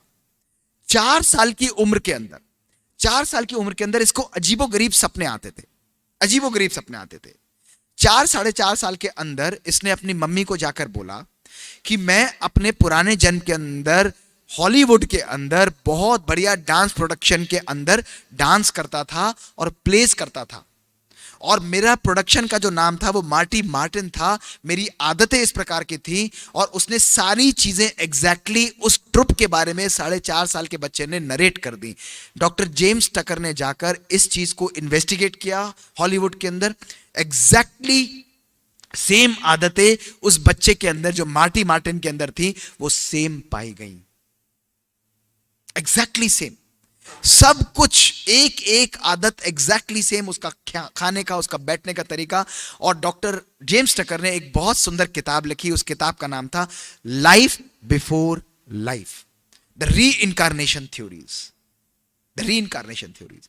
अगेन ये शो करता है कि जब एक व्यक्ति का शरीर छूटता है तो शरीर खत्म हो जाता है, बॉडी डेड हो जाती है, लेकिन बॉडी समाप्त होने के साथ कोई ना कोई एनर्जी तो है, कोई ना कोई शक्ति तो है, उसको हम नहीं जानते, हम सब लोग उसको बिलीव नहीं करते। अभी भी मत कन्विंस होइए, मैं आपको कहता हूं, अभी आप कहिए कि नहीं अभी हम कन्विंस नहीं है, मुझे बार बार बोलिए, मैं आपको और क्लियरली समझाऊंगा कि कोई ना कोई शक्ति तो है जो शरीर से निकलकर दोबारा कहीं ना कहीं मैनिफेस्ट कर रही है। इस बात से एग्री करते हैं सब लोग या नहीं बताइए? एग्री करते हैं, नेचुरली एग्री करते हैं, यानी कोई एंटिटी तो जा रही है। उसके बाद आया fourth evidence, past life regression which unfolded the mystery. और पास्ट लाइफ रिग्रेशन बहुत फेमस और सुंदर तरीके से किसने स्टडी किया? डॉक्टर ब्रायन वीस ने। बहुत ही सुंदर किताब, मस्त पढ़ने लायक है अगर आप लोगों में से किसी को रीडिंग की हैबिट है। इस किताब का नाम था life, many masters and many lifes. और इन्होंने क्या किया मैं आपको बताता हूं। यह व्यक्ति एक साइकेट्रिस्ट था, एक हिप्नोथेरेपिस्ट था। ये कभी भी आत्मा किसी चीज पर बिलीव करता ही नहीं था, इसको मान्यता ही नहीं थी कि ऐसी कोई चीज एग्जिस्ट करती है। इसका ये पेशेंट था, ये जो लेडी आप पीछे देख रहे हैं, ये इनकी फर्स्ट पेशेंट थी। 1980 की बात है, जब ये क्लिनिक में इस कैथरीन नाम की पेशेंट को देख रहे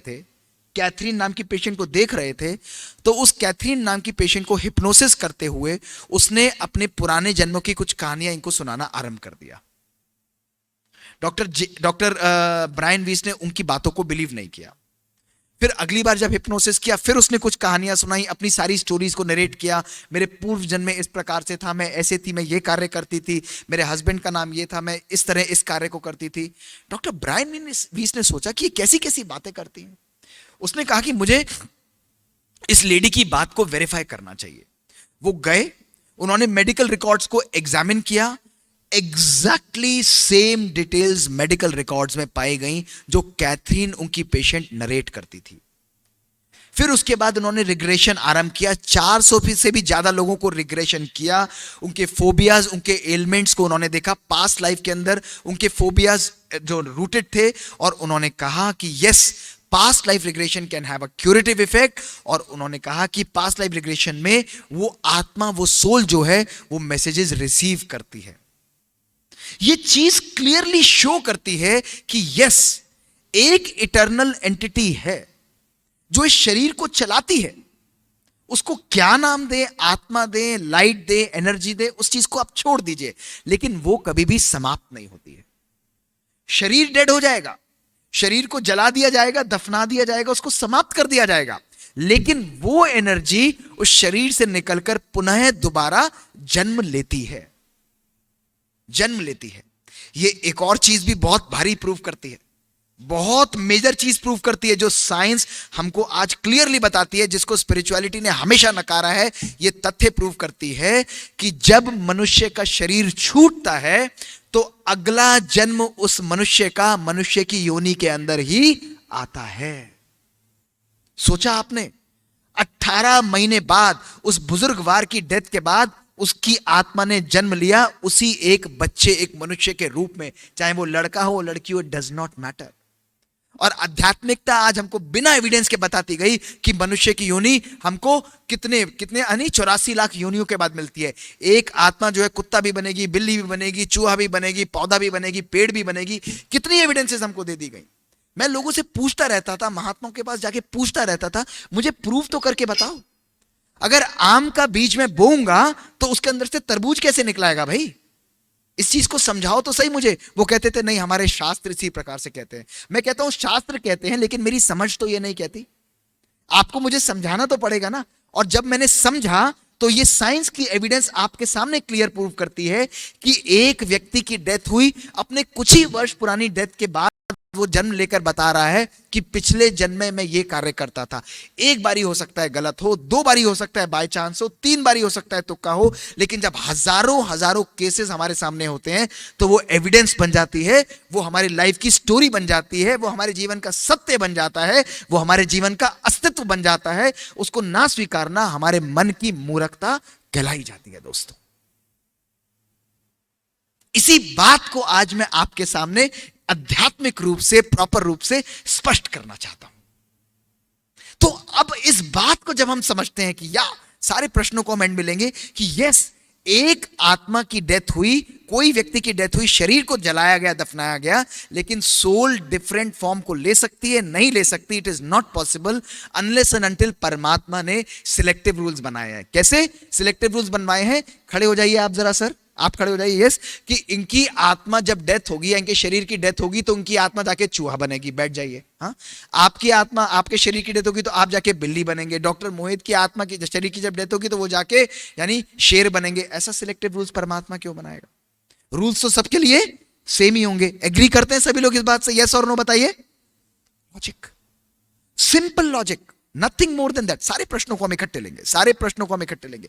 it is very very important for us to understand, very important for us to understand कि जब हम इन बातों को, तथ्यों को जानते हैं तो ये बात ये भी क्लियर करती है कि जो गुण, जो संस्कार मैं कैरी कर रही हूं, आप लोगों में से कभी लोगों ने अनुभव किया है जीवन के अंदर कि कुछ बच्चे बचपन से ही बड़े टैलेंटेड होते हैं, कुछ बच्चे 10 साल 12 साल की उम्र के अंदर आईआईटी को क्लियर कर लेते हैं। देखा है सभी ने?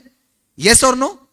आप लोगों के घर में कुछ बच्चे ऐसे हैं जो कि बहुत पावरफुल तरीके से, जिनका मैथ्स बहुत स्ट्रांग होगा, किसी की फिजिक्स बहुत स्ट्रांग होगी, कोई डांस के अंदर बहुत पावरफुल होगा, कोई व्यक्ति म्यूजिक इंस्ट्रूमेंट बजाने के अंदर बहुत पावरफुल होगा। सबके साथ होता है ऐसा है नहीं? माँ बाप बताइए यस और नो? ऐसा क्यों होता है? ऐसा क्यों होता है? आपने तो ट्रेनिंग दी नहीं है उसे।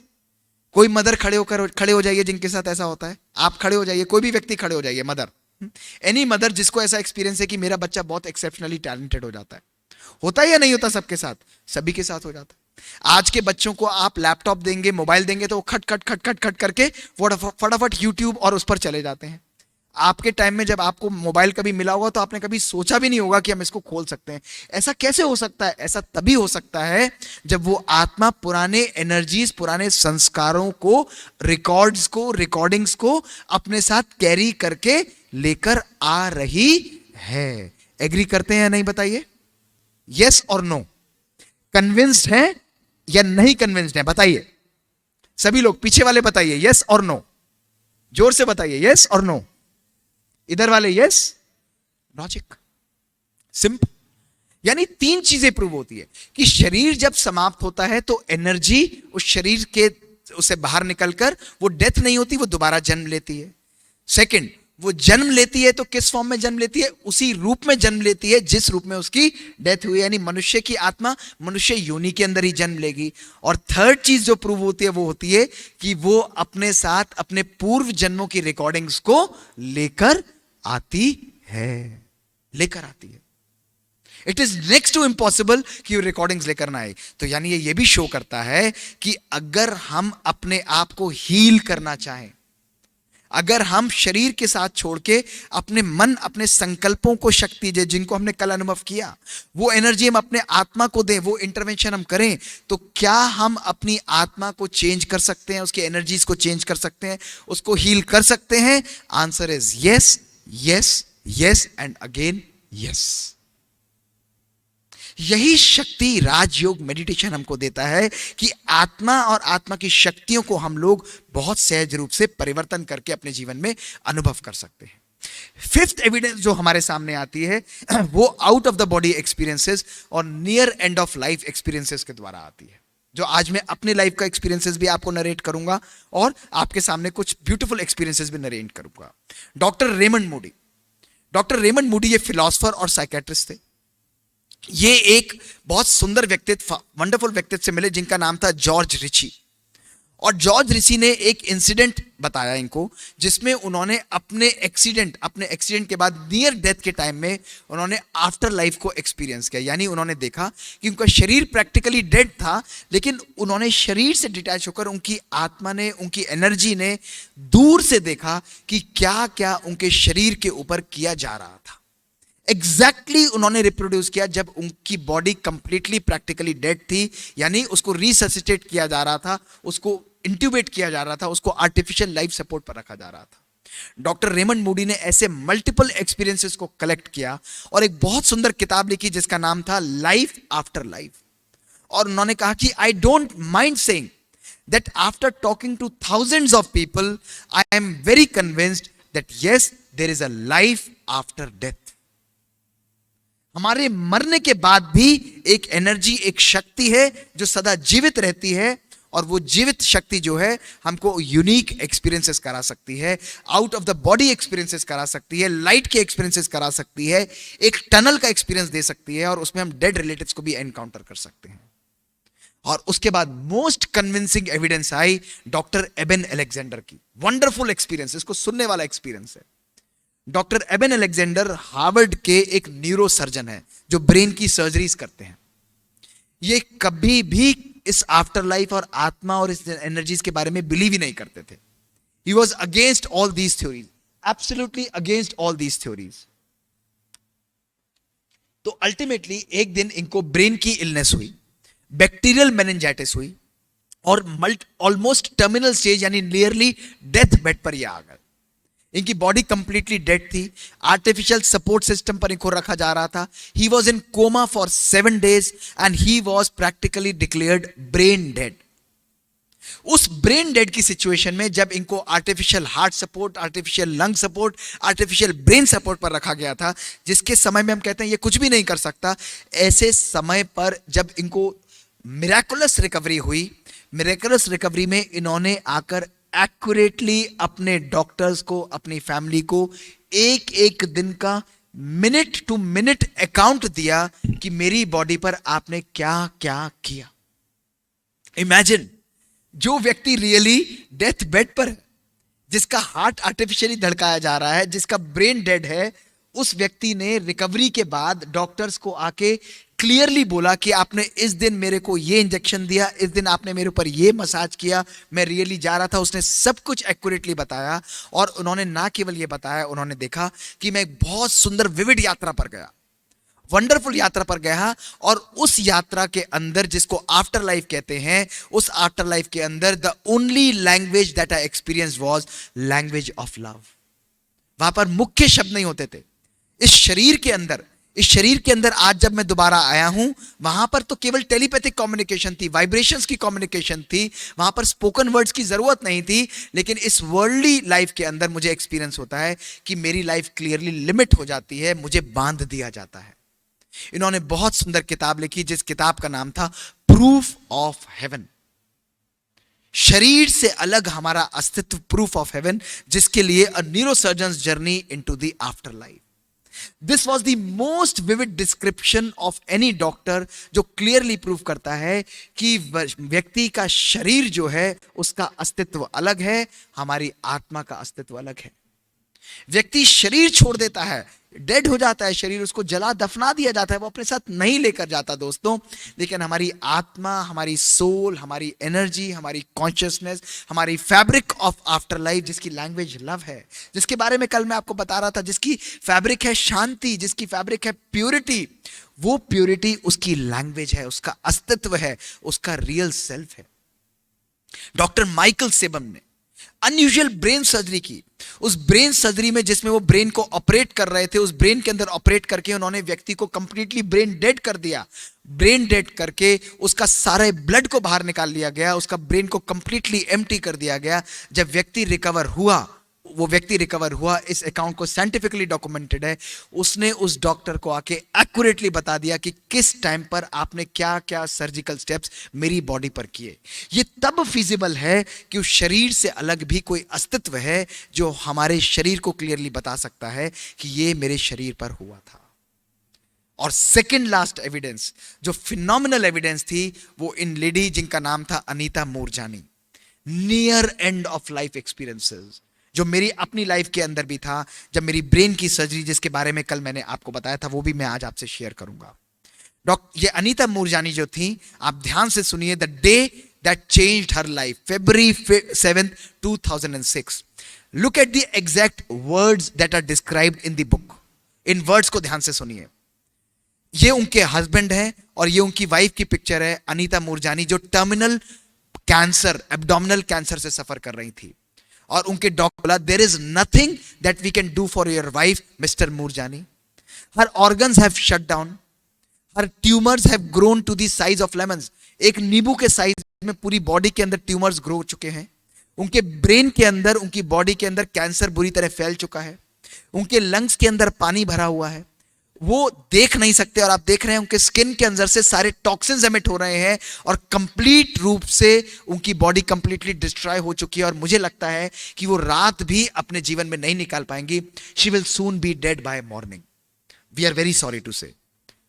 And you see, she recovered miraculously within 2 weeks। She said कि डॉक्टर्स जब ये बातें मुझे बोलते थे, एक एक चीज मैं उस नियर एंड डेथ एक्सपीरियंस में उन डॉक्टर्स की बात को देखती थी, मैं दूर से डिटैच होकर देखती थी। I felt free, I felt liberated, I felt magnificent. मुझे लगता था दर्द, मेरे जीवन का सौरव, वो कंप्लीटली समाप्त हो चुका है। दूर से ही वाइब्रेशंस देते हुए मैं अपने आप को हील्ड महसूस करती थी। मैं अपने आप को साकाश देती थी कि मैं बिल्कुल स्वस्थ हूं, मैं बिल्कुल ठीक हूं। This is the state that she existed and she recovered from the cancer. और उन्होंने बहुत सुंदर किताब लिखी जिसका नाम था डाइंग टू बी मी। दोस्तों, ये सब अकाउंट्स क्या देते हैं? ये सब अकाउंट्स केवल एक तथ्य को क्लियरली प्रूव करते हैं कि कॉन्शियसनेस, एनर्जी, आत्मा, वो हमारी बॉडी से सेपरेट एंटिटी है। प्रूफ नंबर 1, ये फैक्ट नंबर 1 है। इस चीज को आज साइंस हमारे सामने क्लियरली प्रूव कर चुकी है। आप सोचिए, जो आपका अस्तित्व है, जो आपका रियल स्वरूप है, जो आप हैं, उसको सालों साल, डेकेड्स हमने अपने जीवन में जाना ही नहीं। यदि आज मैं आपसे एक एक व्यक्ति से, जो यहां पर बैठा हुआ है, उससे मैं पूछूं कि आपने अपने जीवन में 40, 50, 60, 70 साल में कितना समय अपने जीवन में अपने आप को आत्मिक रूप में देखा और पहचाना, आप में से एक भी हाथ खड़ा नहीं होगा। एक भी हाथ नहीं खड़ा होगा।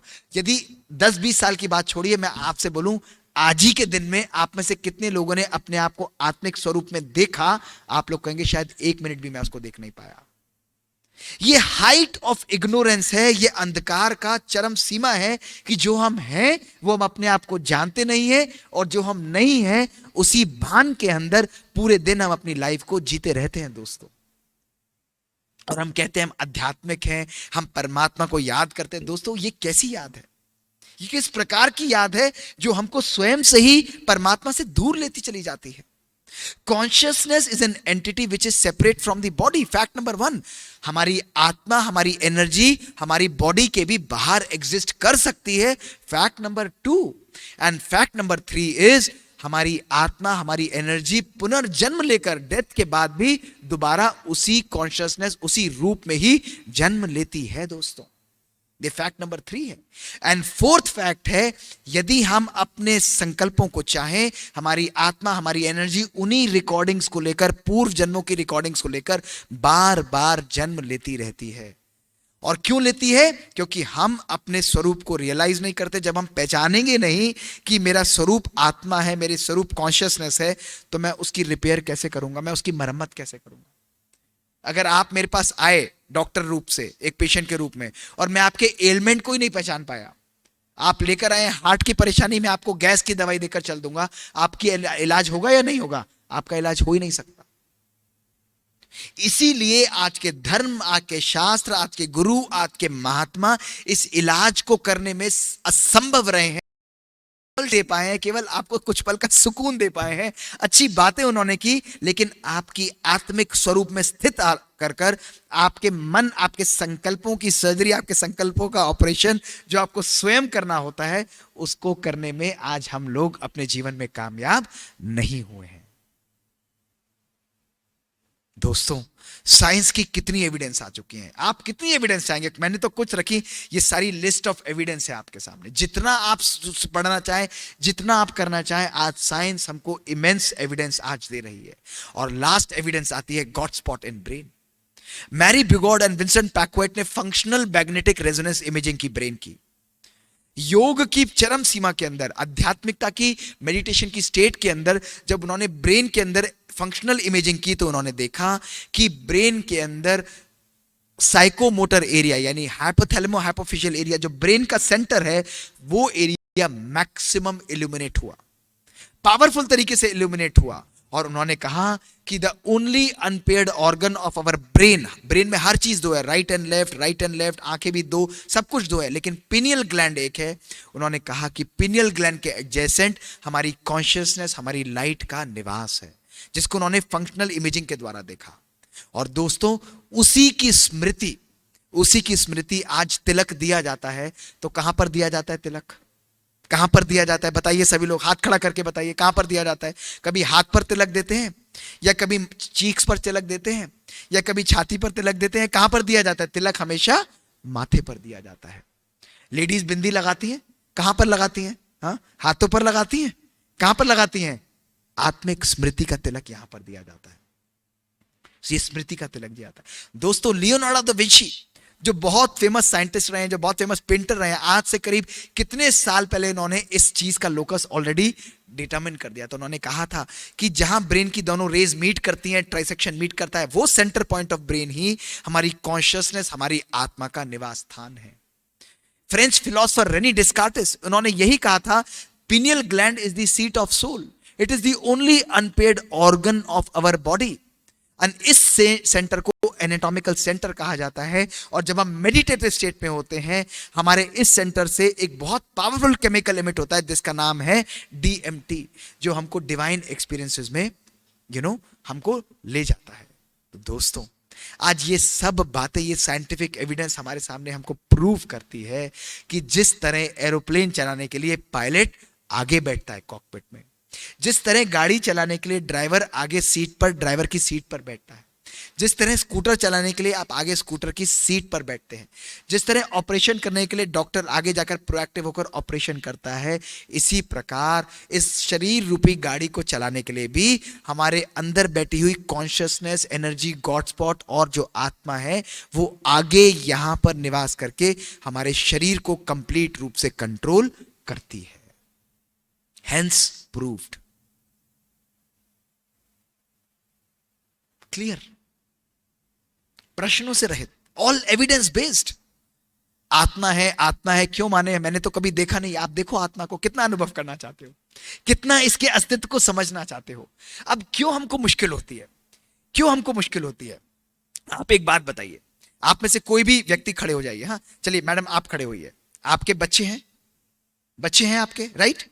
आप सब लोगों के बच्चे या फैमिली मेंबर्स हैं, सभी के हैं ना? यहां बैठे बैठे अपने बच्चों को देख सकती हैं आप? देख सकती हैं?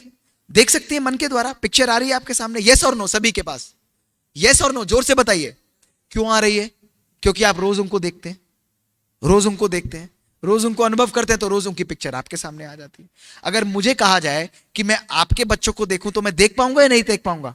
मैं नहीं देख पाऊंगा, मैं इमेजिन कर रहा हूं। इसीलिए जब हम हमारे अस्तित्व को हमने बचपन से आज तक कभी देखने की कोशिश ही नहीं की, जो हमारा स्वयं का अस्तित्व है उसको हमने फील करने की कोशिश ही नहीं की दोस्तों, तो कैसे मैं इसके अस्तित्व को समझ पाऊंगा, इसको अपने जीवन में एक्सपीरियंस कर पाऊंगा?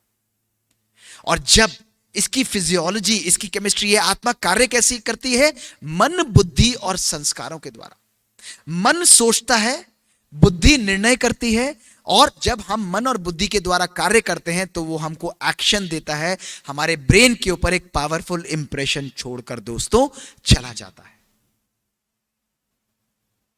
मैंने सोचा, कल हमने संकल्पों की शक्ति देखी। मैंने सोचा अर्थात मैंने आत्मा, वो ये नहीं कहेगी मेरे मन ने। हम कहते हैं ना मेरा मन ऐसा कह रहा है, कहते हैं सब लोग या नहीं? मेरा मन ऐसे करता है, कहते हैं नहीं?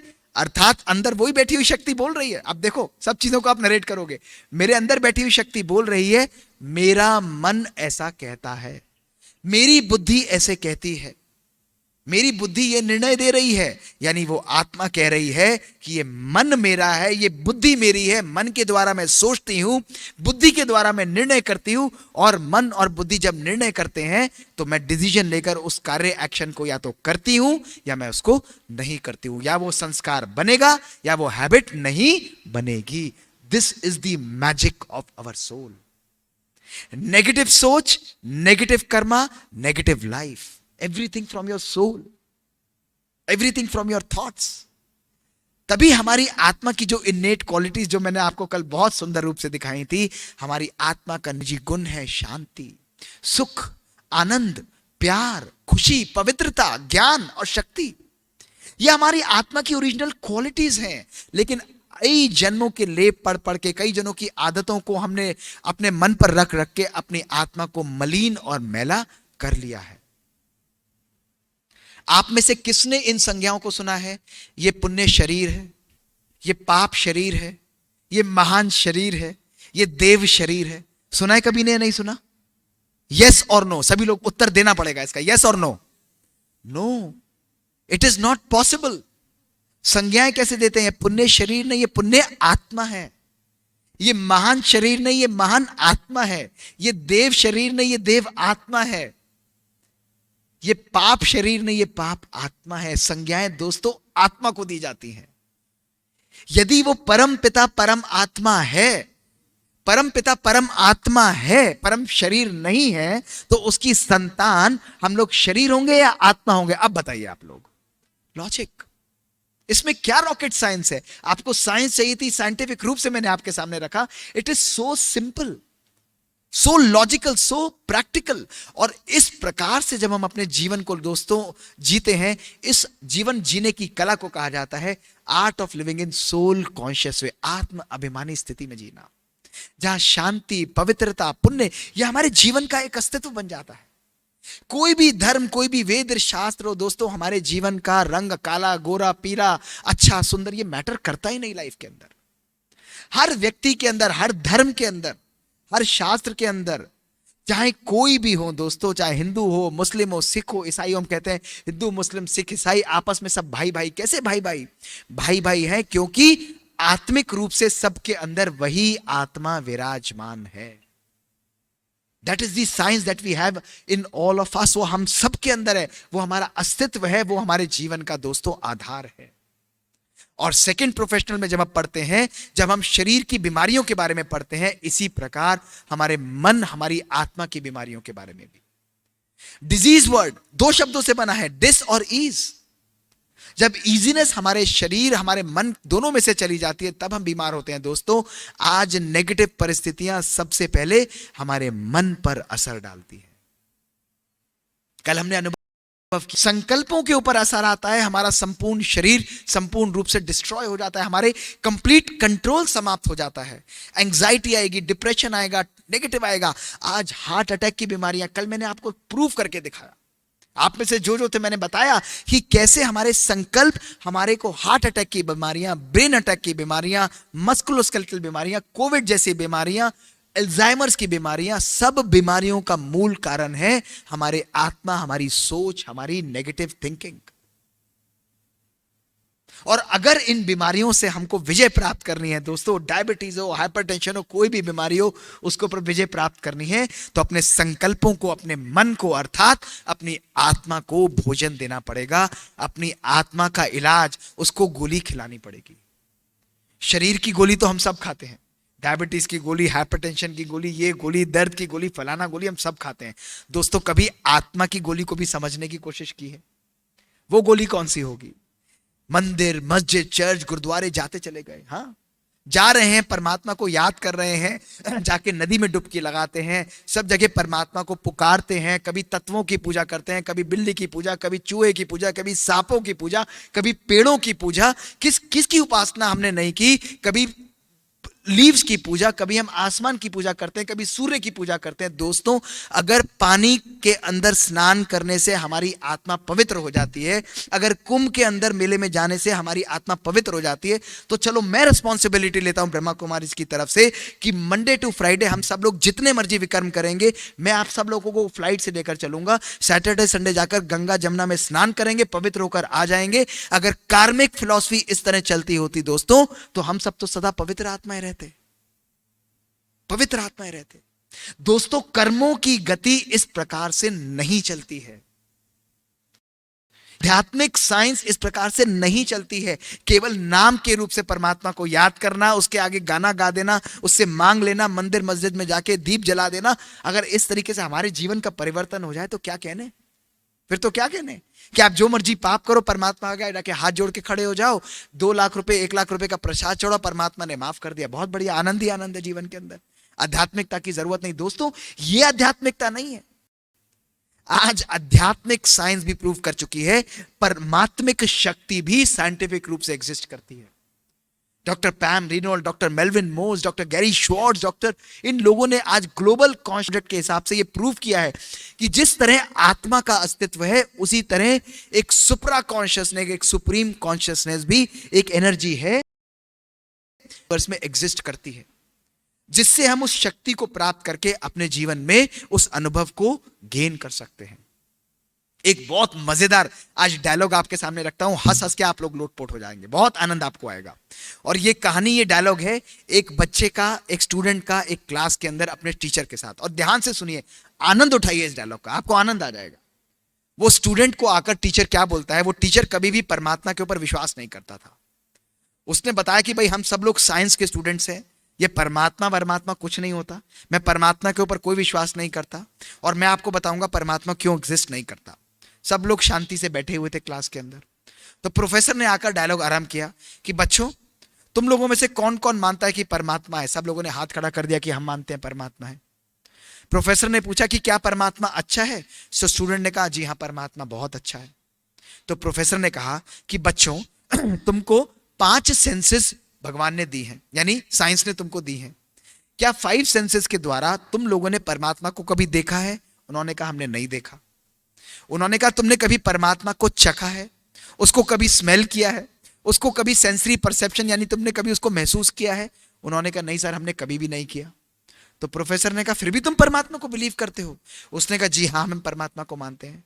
तो प्रोफेसर ने बड़ी फर्मली बोला, according to the empirical, stable and demonstrable protocol, ये तुम्हारा परमात्मा एग्जिस्ट नहीं करता है, क्योंकि ना तुम उसको देख सकते हो, ना तुम उसको सूंघ सकते हो, ना तुम उसको महसूस कर सकते हो। तुम उसको कैसे मानोगे? बड़ी पोलाइटली कहा कि सर मेरा विश्वास है, मेरा फेथ है कि परमात्मा एग्जिस्ट करता है। प्रोफेसर भाई, ये फेथ पर, विश्वास पर हमारी साइंस कार्य नहीं करती। हम फेथ को नहीं जानते, हम केवल साइंस पर विश्वास करते। स्टूडेंट बड़ी उठा, बोल, उसने क्या बोला, is there anyone in the class जिसने प्रोफेसर के ब्रेन को देखा है? सब लोग चुप, किसी ने नहीं देखा। उसने कहा इस क्लास के अंदर कोई भी बच्चा है जिसने प्रोफेसर के ब्रेन को सूंघा है, उसको चखा है, उसको महसूस किया है, उसका स्वाद लिया है? No one appears to have done so sir. So sir according to the empirical stable demonstrable protocol, science कहती है सर आपका ब्रेन है ही नहीं, आपके अंदर दिमाग है ही नहीं, तो सर हम आप विश्वास क्यों करें जिनको देख ही नहीं सकते। तो प्रोफेसर मुस्कुराने लगा। उसने कहा बेटा तुम्हें विश्वास पर लेना पड़ेगा, फेथ पर लेना पड़ेगा। तो स्टूडेंट ने कहा सर यही मैं आपको समझाना चाहता हूं कि हमारा विश्वास है, हमारा फेथ है कि हमारी आत्मा और परमात्मा का मिलन एक दूसरे के साथ होता है।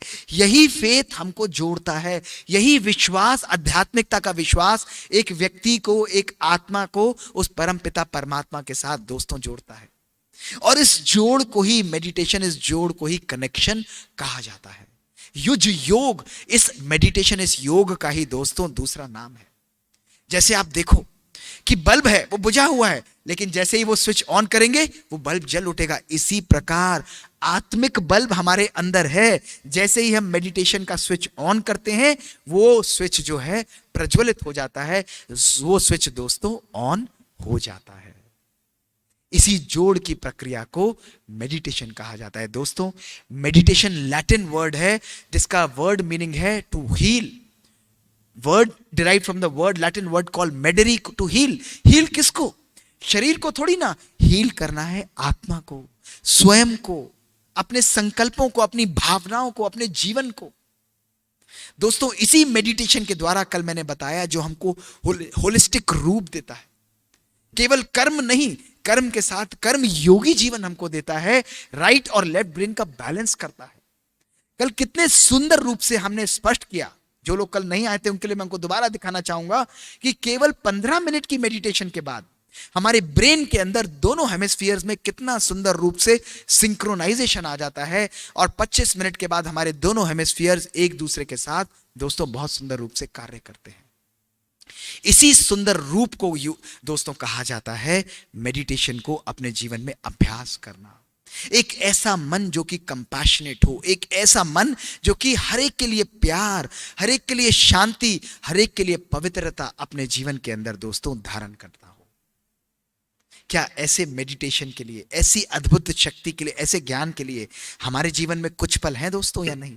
बताइए आप में से कौन कौन है जिसके पास एक दिन के अंदर 1440 मिनट में से, आज मैं पुनः आपसे पूछूंगा, रोज केवल अपने लिए 20 से 30 मिनट आप लोग निकाल सकते हैं? कौन कौन कर सकता है? वो दिल से हाथ खड़ा करके बताइए। नहीं कर सकते तो मत करिए, आधा मत करिए, लेकिन कौन कौन है जो कर सकता है? दिल से बताइए। Actually this is the power we have. और किसने अंधकार, किस जीवन की हम परिकल्पना करना चाहेंगे दोस्तों, जहां पल पल पर, जहां पल पूरी दुनिया को खतरा है, जहां नेगेटिविटी, वेस्ट सब जगह फैलता जा रहा है, ऐसे समय पर शांति का दीप स्वयं के मन के अंदर प्रज्वलित करना, यह अनिवार्य है, यह यथार्थ है, और यह समय अनुसार बहुत बहुत उचित है दोस्तों, बहुत बहुत इंपॉर्टेंट है। दोस्तों सब लोगों को मैं केवल एक ही विनम्र निवेदन करूंगा कि अपने इस जीवन को व्यर्थ मत जाने दें। यह समय आज हमको परमात्मा ने दिया है, यह परिवर्तन का बहुत अद्भुत समय है, जब स्वयं परमपिता परमात्मा यदा यदा ही धर्मस्य ग्लानिर्भवति भारत अभ्युत्थानम धर्मस्य तदात्मानं सृजाम्यहम्, ये वो घोर कलयुग का समय है।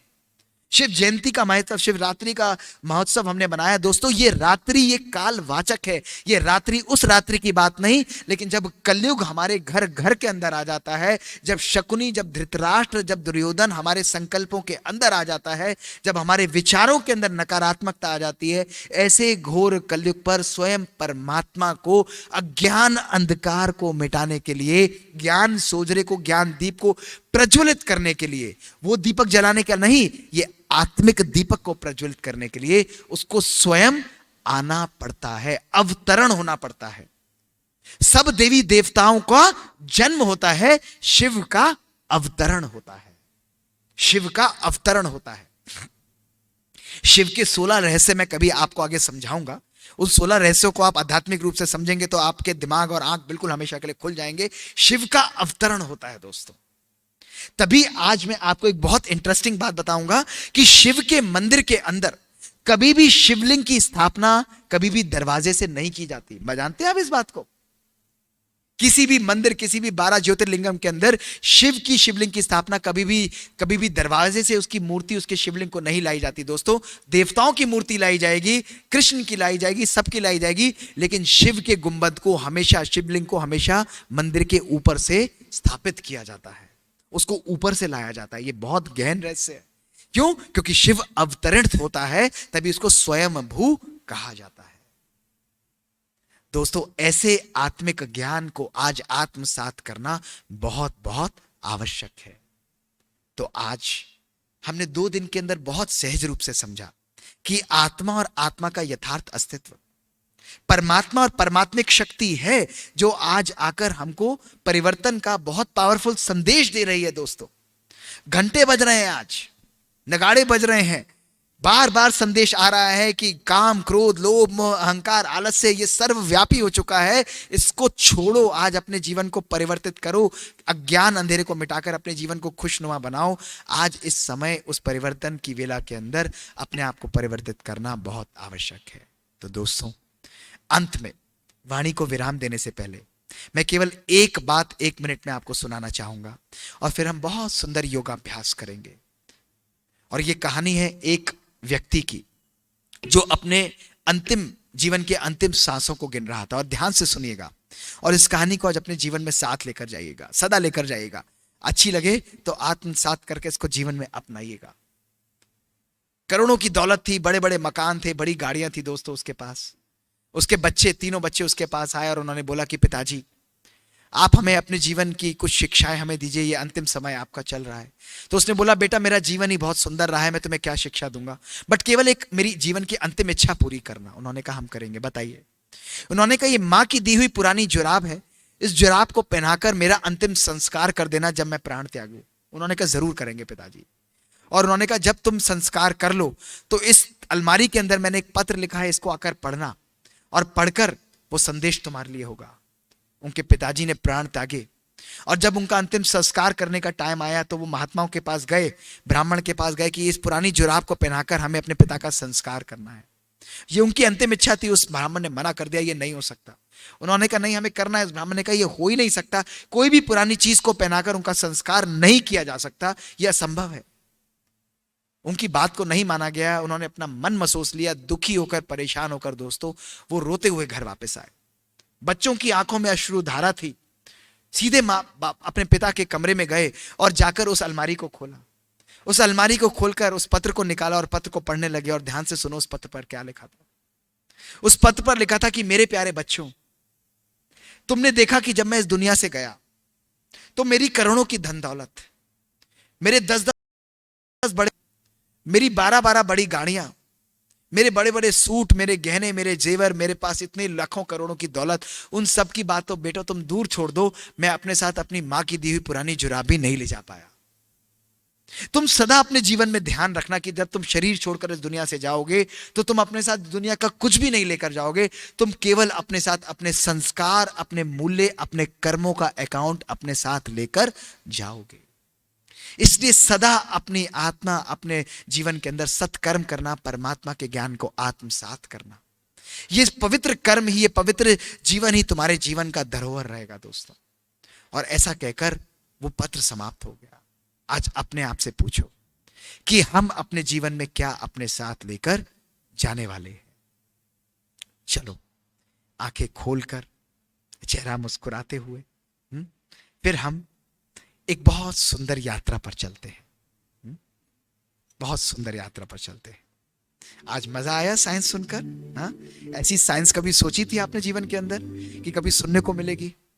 ब्रह्मा कुमारीज का ये वंडरफुल रूप आपने सोचा था? आप सोचते थे कि केवल आत्मा परमात्मा करते रहो, योग लगाओ। हाँ, आज कि मैं क्यों आत्मा हूं, क्यों परमात्मा को याद करूं और किस प्रकार से को अपने जीवन में अनुभव कर सकता हूं, इसको सदा अपने साथ रखना। चलो को बहुत ढीला और हल्का छोड़ दो। मुस्कुराता हुआ, निद्रा योग नहीं करना है, ऐसा निद्रा योग नहीं करना है, राज योग करना है, राजा योग। राज अर्थात राजा। अनुभव करो इस शरीर के अंदर रहने वाली मैं राजा हूं, राजा, शक्तिशाली राजा, पवित्र राजा, के सागर की संतान, मैं मास्टर शांत स्वरूप,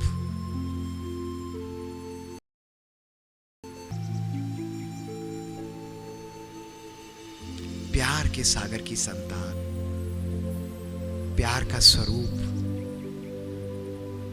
मैं बहुत प्यारी आत्मा हूं। अनुभव करो इस प्यार का। अपने आप को देखो, शरीर को बिल्कुल ढीला, पांव को हल्का छोड़ दो, कोई भी महसूसता नहीं शरीर की, हाथों को बिल्कुल बेजान, सांसों को बिल्कुल हल्का, चेहरे पर कोई भी खिंचाव नहीं। अनुभव करो वो महाज्योति, वो महाशक्ति, वो परमपिता परमात्मा, ज्ञान का सागर, वो मेरा पिता है। वो पवित्रता का सागर, वो मेरा स्वयं पिता है।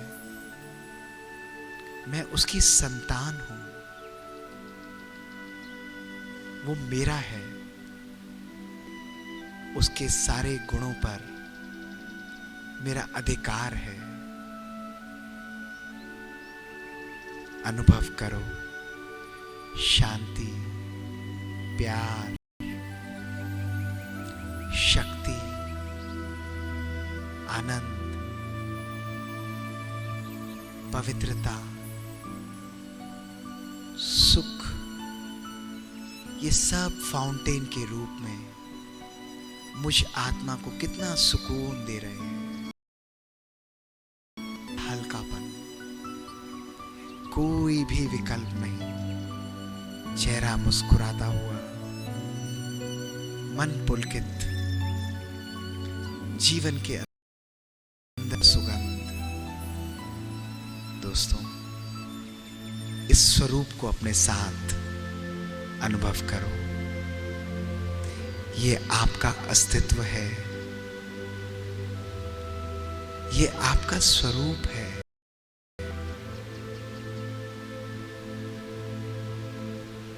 ये पावरफुल विचार अपने शरीर के एक एक अंग को एक झरने की तरह प्रवाहित करो। सब मेरा शरीर है, मैं रोग मुक्त हूं, कोई भी बीमारी मुझे नहीं है, संपूर्ण रोग मुक्त। ये प्यार अपने संबंधों में प्रवाहित करो। देखो कितना प्यार है आपके घर के अंदर, संबंधों में कितनी मिठास है। आपका घर घर नहीं, आपका घर सतयुग है, आपके संकल्पों का सतयुग। अनुभव करो उस खुशी का, उस आनंद का। अपने परिवार में कितना सुकून है। हर एक को खुशी दो। इस विश्व की अनेकों अनेक आत्माओं को जो दर्द और पीड़ा के अंदर है, मास्टर रहम दिल बन, उस परमपिता परमात्मा जो क्षमा का सागर है, जो रहम का सागर है, उसी की संतान में रहम दिल आत्मा हूं। अपने प्यार, शांति का झरना उन आत्माओं की तरफ भी जाने दो। निरसंकल्प, निर्बोझ जाने दो। और दोनों हाथों से संकल्पों से देते जाओ, बिना इच्छा के देते जाओ। इस देने में ही सुख है और आनंद है।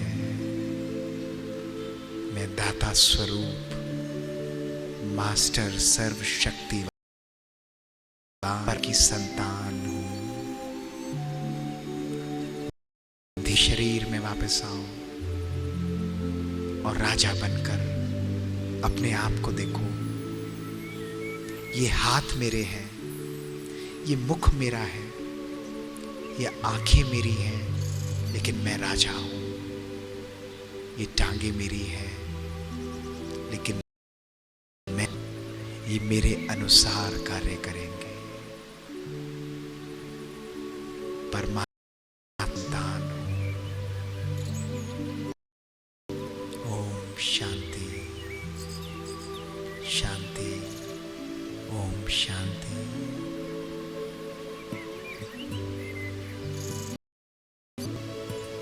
तो ऐसे जब हम अनुभव करेंगे 5 मिनट रोज, 10 मिनट रोज, मैजिक है लाइफ के अंदर। कितना आनंद, कितना सुकून है। तो ये यात्रा खत्म नहीं हुई है, ये यात्रा हमारी आरंभ हुई है, स्टार्ट हुई है। और कल इस यात्रा का बहुत पावरफुल तीसरा सत्र सामने होगा, जहां हमारी परम आदरणीय उषा दीदी, जिनकी मुख पर सरस्वती का वास है। कर्म बड़ा या भाग्य बड़ा, कर्मों की गति कितनी महान, ये बड़ा प्रश्न हमारे सामने आता है। तो कल इसका रहस्य, अद्भुत रहस्य आप सबके सामने उजागर किया जाएगा। वो आखिरी सत्र होगा। आप सबसे मेरा सादर और विनम्र निवेदन है कि जिन लोगों ने इस यात्रा को आरंभ किया है वो सब कल जरूर आए, और आने के साथ साथ आप सब लोग भी जरूर यहाँ पर आकर अपने मित्रों को लेकर आए, इसका आनंद का अनुभव करें। ये कोर्स कोई शुल्क नहीं है। यहाँ पर जो वाइट एंजल्स आपको दिख रहे हैं ना, इधर भी वाइट एंजल्स हैं, ये भी वाइट एंजल है, पीछे देखो वाइट एंजल्स हैं। इन सबको केवल एक ही लालच है, केवल एक ही लोभ है। वो लोभ और लालच केवल एक है कि आप भी परमात्मा के उस ज्ञान को अपने जीवन में आत्मसात करो। जिस भगवान को आज हम स्पेयर व्हील की तरह, गाड़ी की स्टेपनी की तरह रखकर पीछे चलाकर चलते रहे, तो ये सब जो परमात्मा की संतान है ना, ये बाबा को स्पेयर व्हील की तरह यूज नहीं करते, ये परमात्मा को स्टीयरिंग व्हील की तरह यूज करते हैं। तो ये तो फिट कर दिया और आपकी गाड़ी को चलाता है। जब परमात्मा को स्टीयरिंग व्हील की तरह यूज करेंगे तो आपकी लाइफ जाएगी। और इसी के साथ Rajyoga meditation course 5 days 7 days जितना भी दिन करना चाहो, अपूर्वा बहन आपको बताएंगी। ये राजयोगा मेडिटेशन कोर्स, अपूर्वा बहन आप भी आ सकते हैं, ये राजयोगा मेडिटेशन कोर्स भी आपके लिए आरंभ होगा। बहुत सुंदर, केवल 20-30 मिनट्स आपको निकालने हैं। 20-30 मिनट्स आपके जीवन के लिए हमेशा चेंज कर देंगे। निकालेंगे सभी लोग, निकालना ही नहीं है, सब कितनी शक्ति है।